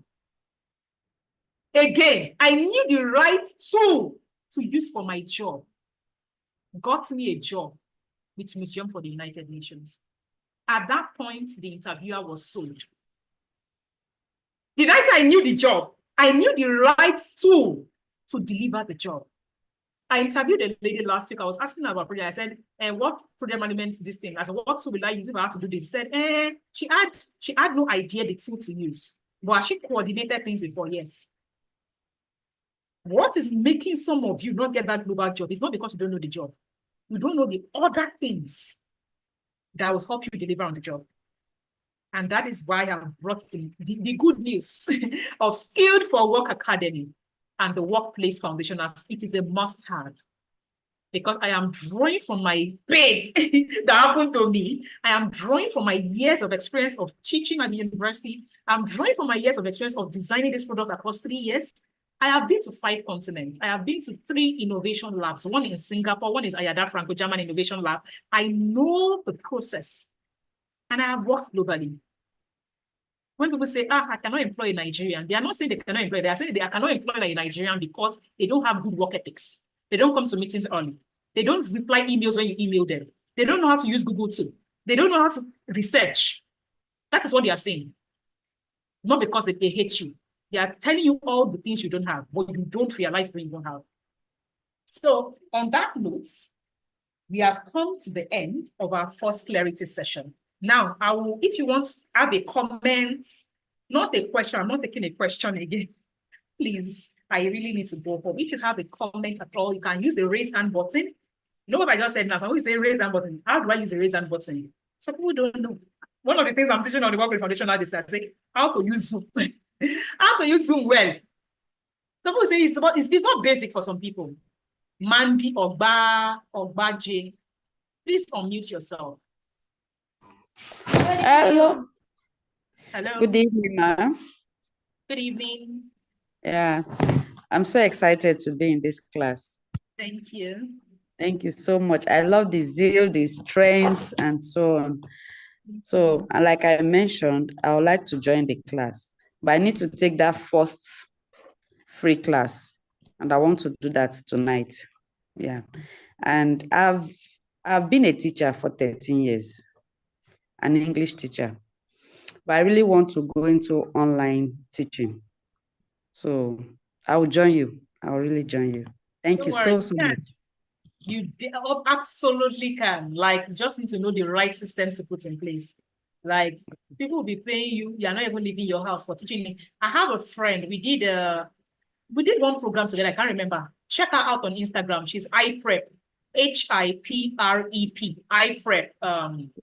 Adamma. But the name of her business is iPrep, HIPREP, iPrep. She runs an online teaching this thing for children online.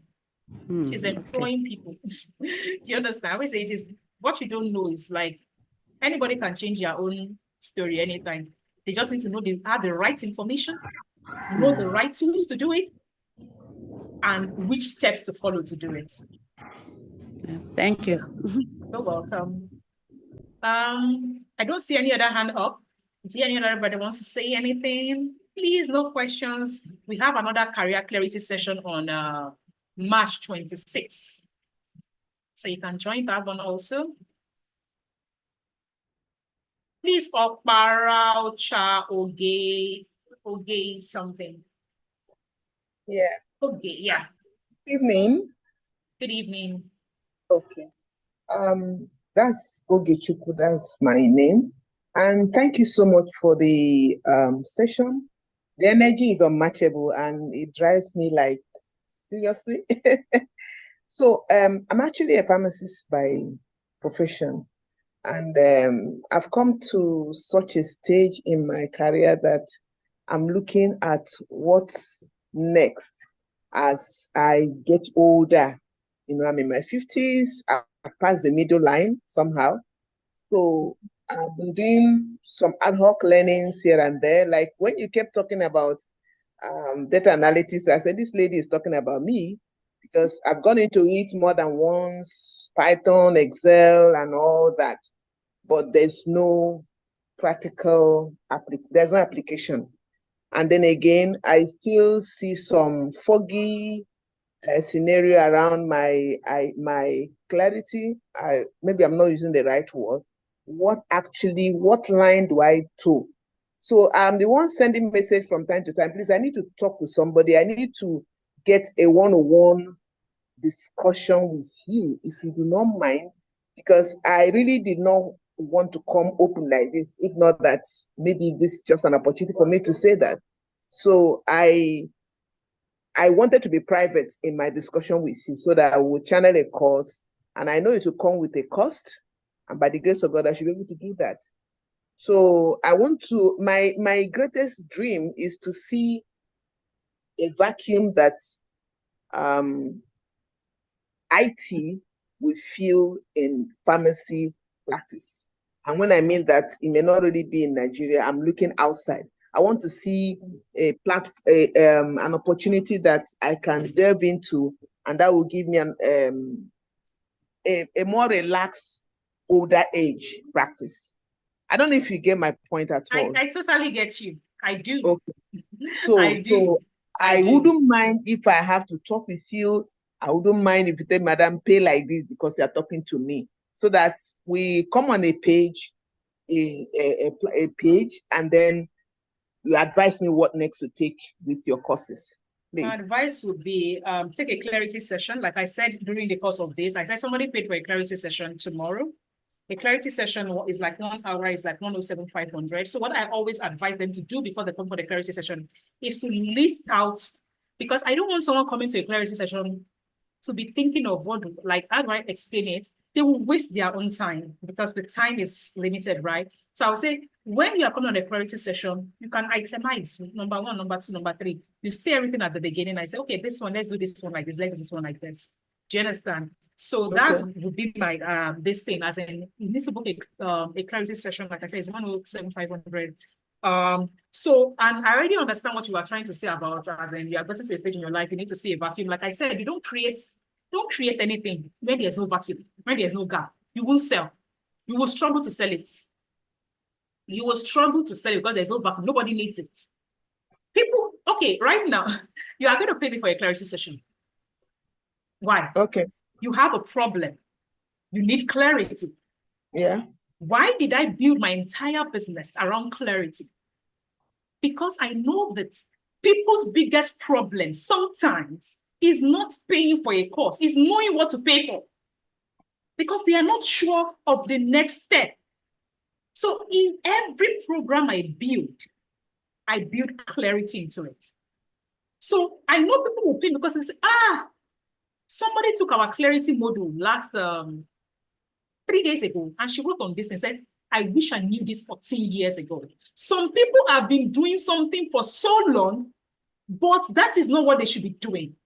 So truly, I know that someone is going to pay me for clarity because that is their biggest stumbling block.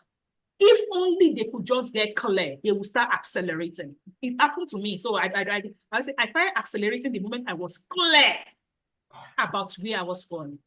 So I think for you, you say you have experience already. I say, okay, let's explore what you have experience around. So what we'll probably be doing in that session is like, let me say, in the pharmacy industry, what problem? And you may not, as one of the things I put people through in that presentation, I will ask you very deep questions. You may have been coming across that problem every day, but you just think it is next to nature. You didn't pay attention to it. I was at listening to this Madam MedPlus, Adejoke something, the MedPlus woman. Yeah. And she was talking about why she created MedPlus, right? It was a vacuum, and she created MedPlus. Do you understand? So I always tell people that when you are feeling a gap, you don't run after money. Money runs after you. Because people's problem will be solved by you offering whatever it is you are offering, form of knowledge or a product. Do you understand? So that's what I would say. So when you are ready, please just chat to me now, book a clarity session. They will add it to my calendar. We'll show up. It's like this on Zoom. Ask you questions, then you go home with action points. So some people's action point from the clarity session will be like, oh, go and take a GOP. Maybe what they need is GOP.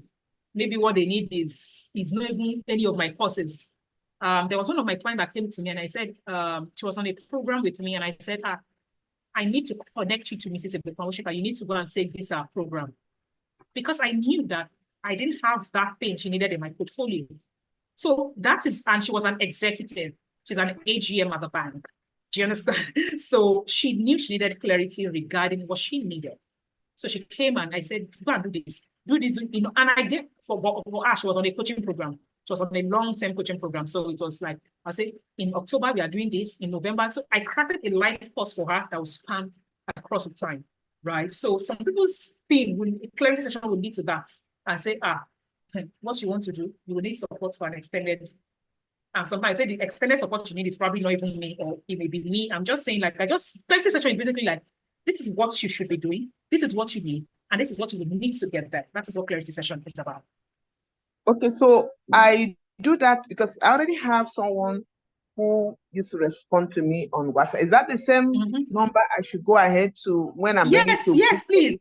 Yes, and it's not yes, please. It mustn't be tomorrow. It mustn't be tomorrow, right? No. Okay. Well, I know when you are ready, as in do the clarity and everything like that. It doesn't need tomorrow. How long will it take? Sorry, I'm asking. I'm curious. How long does it take the clarity session? How long? The clarity session is an hour. That's what I'm saying. It's not, it depends. Like the clarity session is typically an hour. Yeah, the clarity session is typically an hour. You can ask her to give you the link to the clarity session. Okay. As in, there's a small description on it and everything like that. Okay. It's an hour. Because that's why I always say, please get clear. Because what I do at the clarity session, I'll tell you that the first 15 minutes is on me. Why? I want to listen to you first. So I'll just say 15 minutes, talk about yourself, talk about this. I'm just listening to you. So when I'm offering the clarity, it's actually an hour.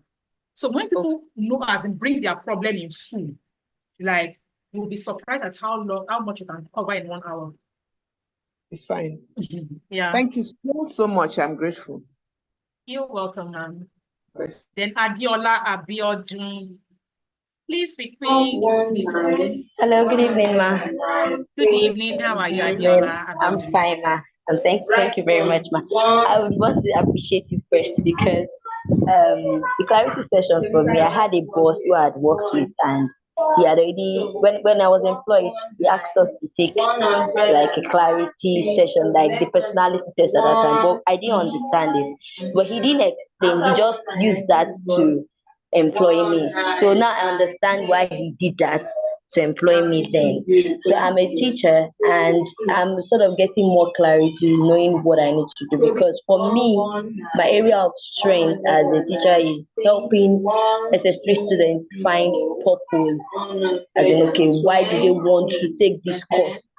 Why do you want to go and study medicine as against pharmacy?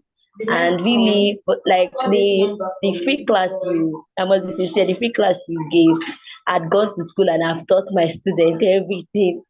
And every one of them, because I teach in a public school, everybody has just been, Ma, please don't take my personal details. Can you please send me your phone? Please don't take my personal details. And so everybody's now need that. I don't need to go and study medicine. I think I should go and study dentistry. No, please. My mom is telling me to go and study this. I know why I need to study that. So I think for me, I need to take the pro because I sort of have a sense of clarity now that this is my own. Like what you are doing, my own is more for secondary school students. Secondary school people. Because I realize that there is a vacuum there with the students. Many of them don't even know what they want to do. So they just go and take some courses, and at the end of the day, they will now come up with this. Because what led me to that was the student told me that, Ma, school is scam. And I was like, what has happened to school is scam? And then she now said, my brother graduated, he's at home. I'm at home too. My sister is, and I said, because you don't know why you are studying what you're studying. So I feel that English language, I'm actually teaching English. English language is just a pathway for me. But the main goal for me will be like a career counselor for secondary school students. So I don't know how to monetize that yet because I don't know how I will monetize it. I don't know. But I know along the line I'll get more clarity. Let me shock you. The clarity comes with the doing. When I started iTrain Africa, and I said I wanted to teach youth, the person said, Jerry, someone told me, Jerry, you know plenty things. You know plenty things. Go and teach people that will pay you. Youth will not pay you. Do you understand? For this, and I said, well, this is what I want to do. I said, I'm going to do it. And I'm going to find a way to sustain it. Do you understand? Yes, ma'am. There is something I learned in Aberdeen in one course, like that's entrepreneurship skills and innovation course, like two. The person said you could be like two categories of people can pay you. It is either it is the user or it is the customer. There's a difference. Someone that is selling gala in the traffic or selling bobo knows that the user of that product is the child in the car. The user of the product cannot pay, but your customer is the mother. But they know that if they sell it to the user will convince the customer to pay. So what they do is, when you are driving, the gala seller will be coming to your child and they say, gala, gala, gala. And your child is saying, mommy, you will pay.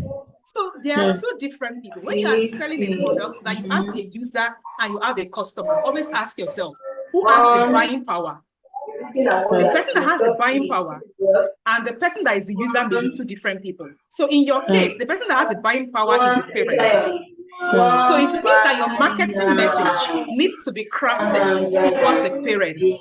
Meaning, instead of you to say, come and, you're a secondary school student, come and get career clarity. No, it will be like, let me say, your firstborn graduated, is still at home. It's not getting a job because it's not even sure what he wants to do. Now, you are telling your son in secondary school going to university to do the same thing. Stop right there. Do you realize that there's something you can do that can ensure that son does not do the same thing as your firstborn?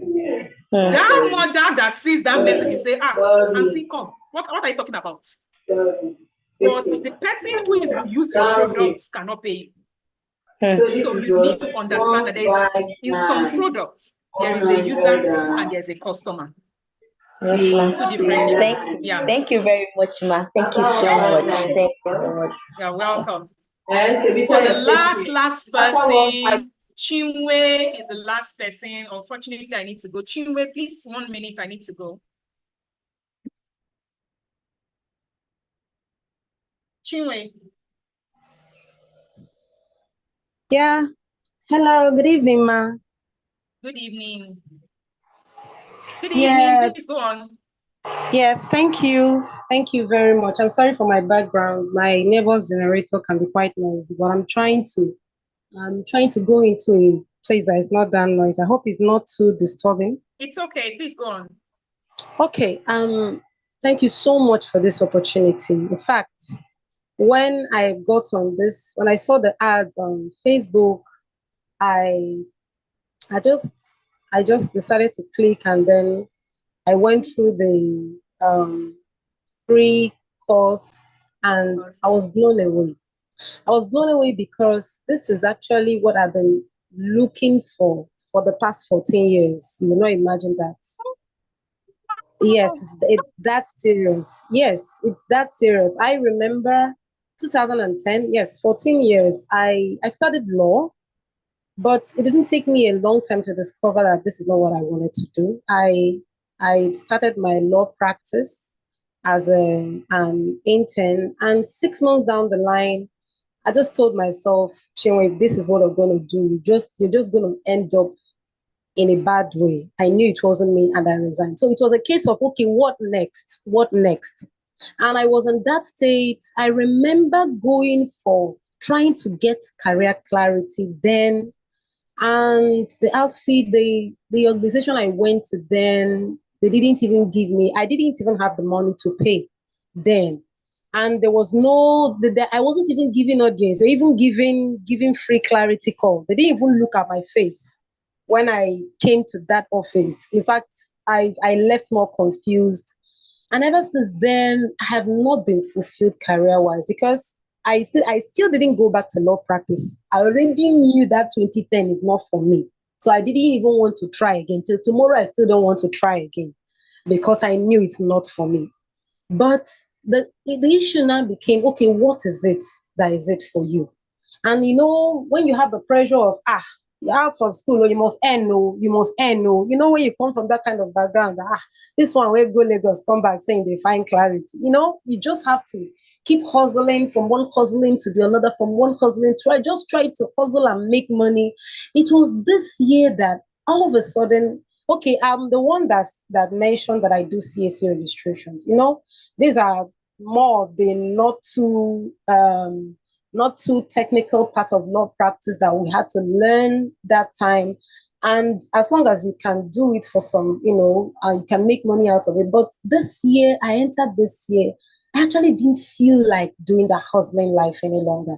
I see people speak passionately about what they do online. I'm like, you are made for more, but that more, you don't even have it. And I know I didn't want to be known like globally or even online as someone doing CAC registration. Not because I'm not proud of it. It put food on my table, but I know I'm made for beyond putting food on my table. I know that. So, but the point is that, okay, where do I even get clarity as to where to start? So I will tell you, Ma, thank you for answering this call because it's beyond money. When you said that what you're charging us, it's far low. When you say it's a social enterprise, indeed it's a social enterprise.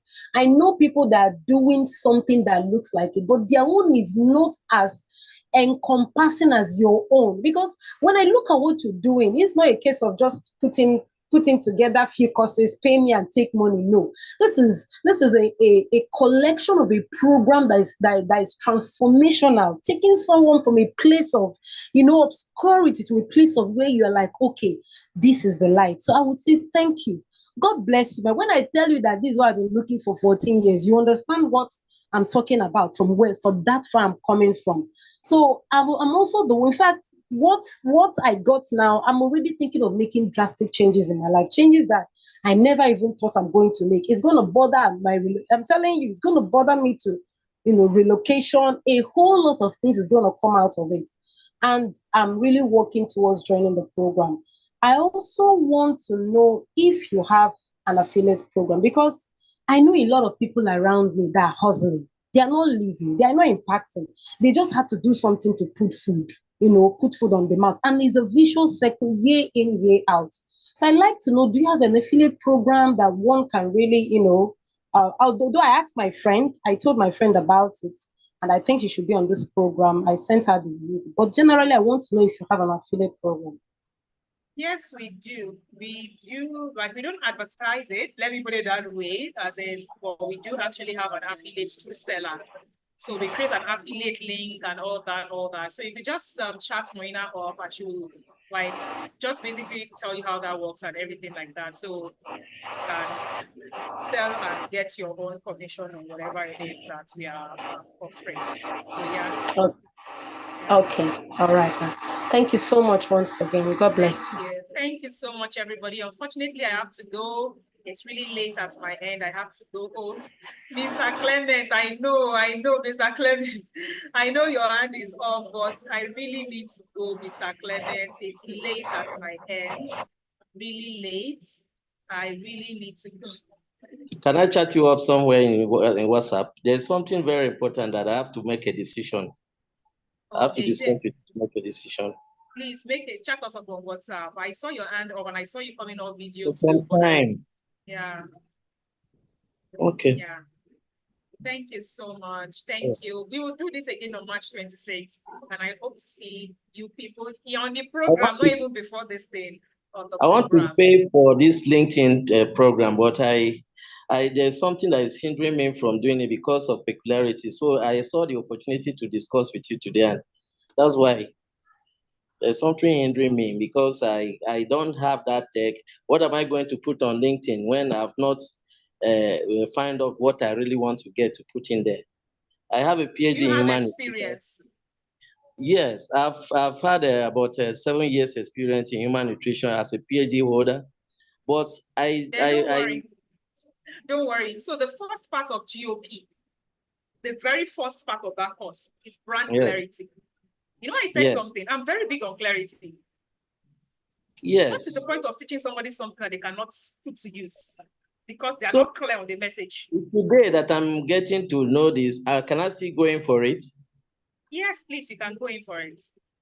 You can go in for it. Just tell Moina, if you pay today, for instance, they will give you access to the courses tomorrow. But please take notes. You would need to watch the courses. Our next workshop is on Friday, 7 to 9 p.m. So you will need to actually double up and watch the courses so you understand what we are talking about on the workshop. The learning is on the online courses. There are 2 online courses and 1 ebook on that program. So the course 1 is 5 hours, course 2 is 5 hours. So you will need to watch it so you understand what we're talking about when you get to the workshop. It's all right. Yeah. Thank you. Thank you very much. On that note, I will allow everybody to unmute themselves if they want to, and I will say they can say good night. Good night. Good night. So anybody can unmute themselves if they want to talk now. Good night, everybody. Good night. Thank you, ma'am. Bye.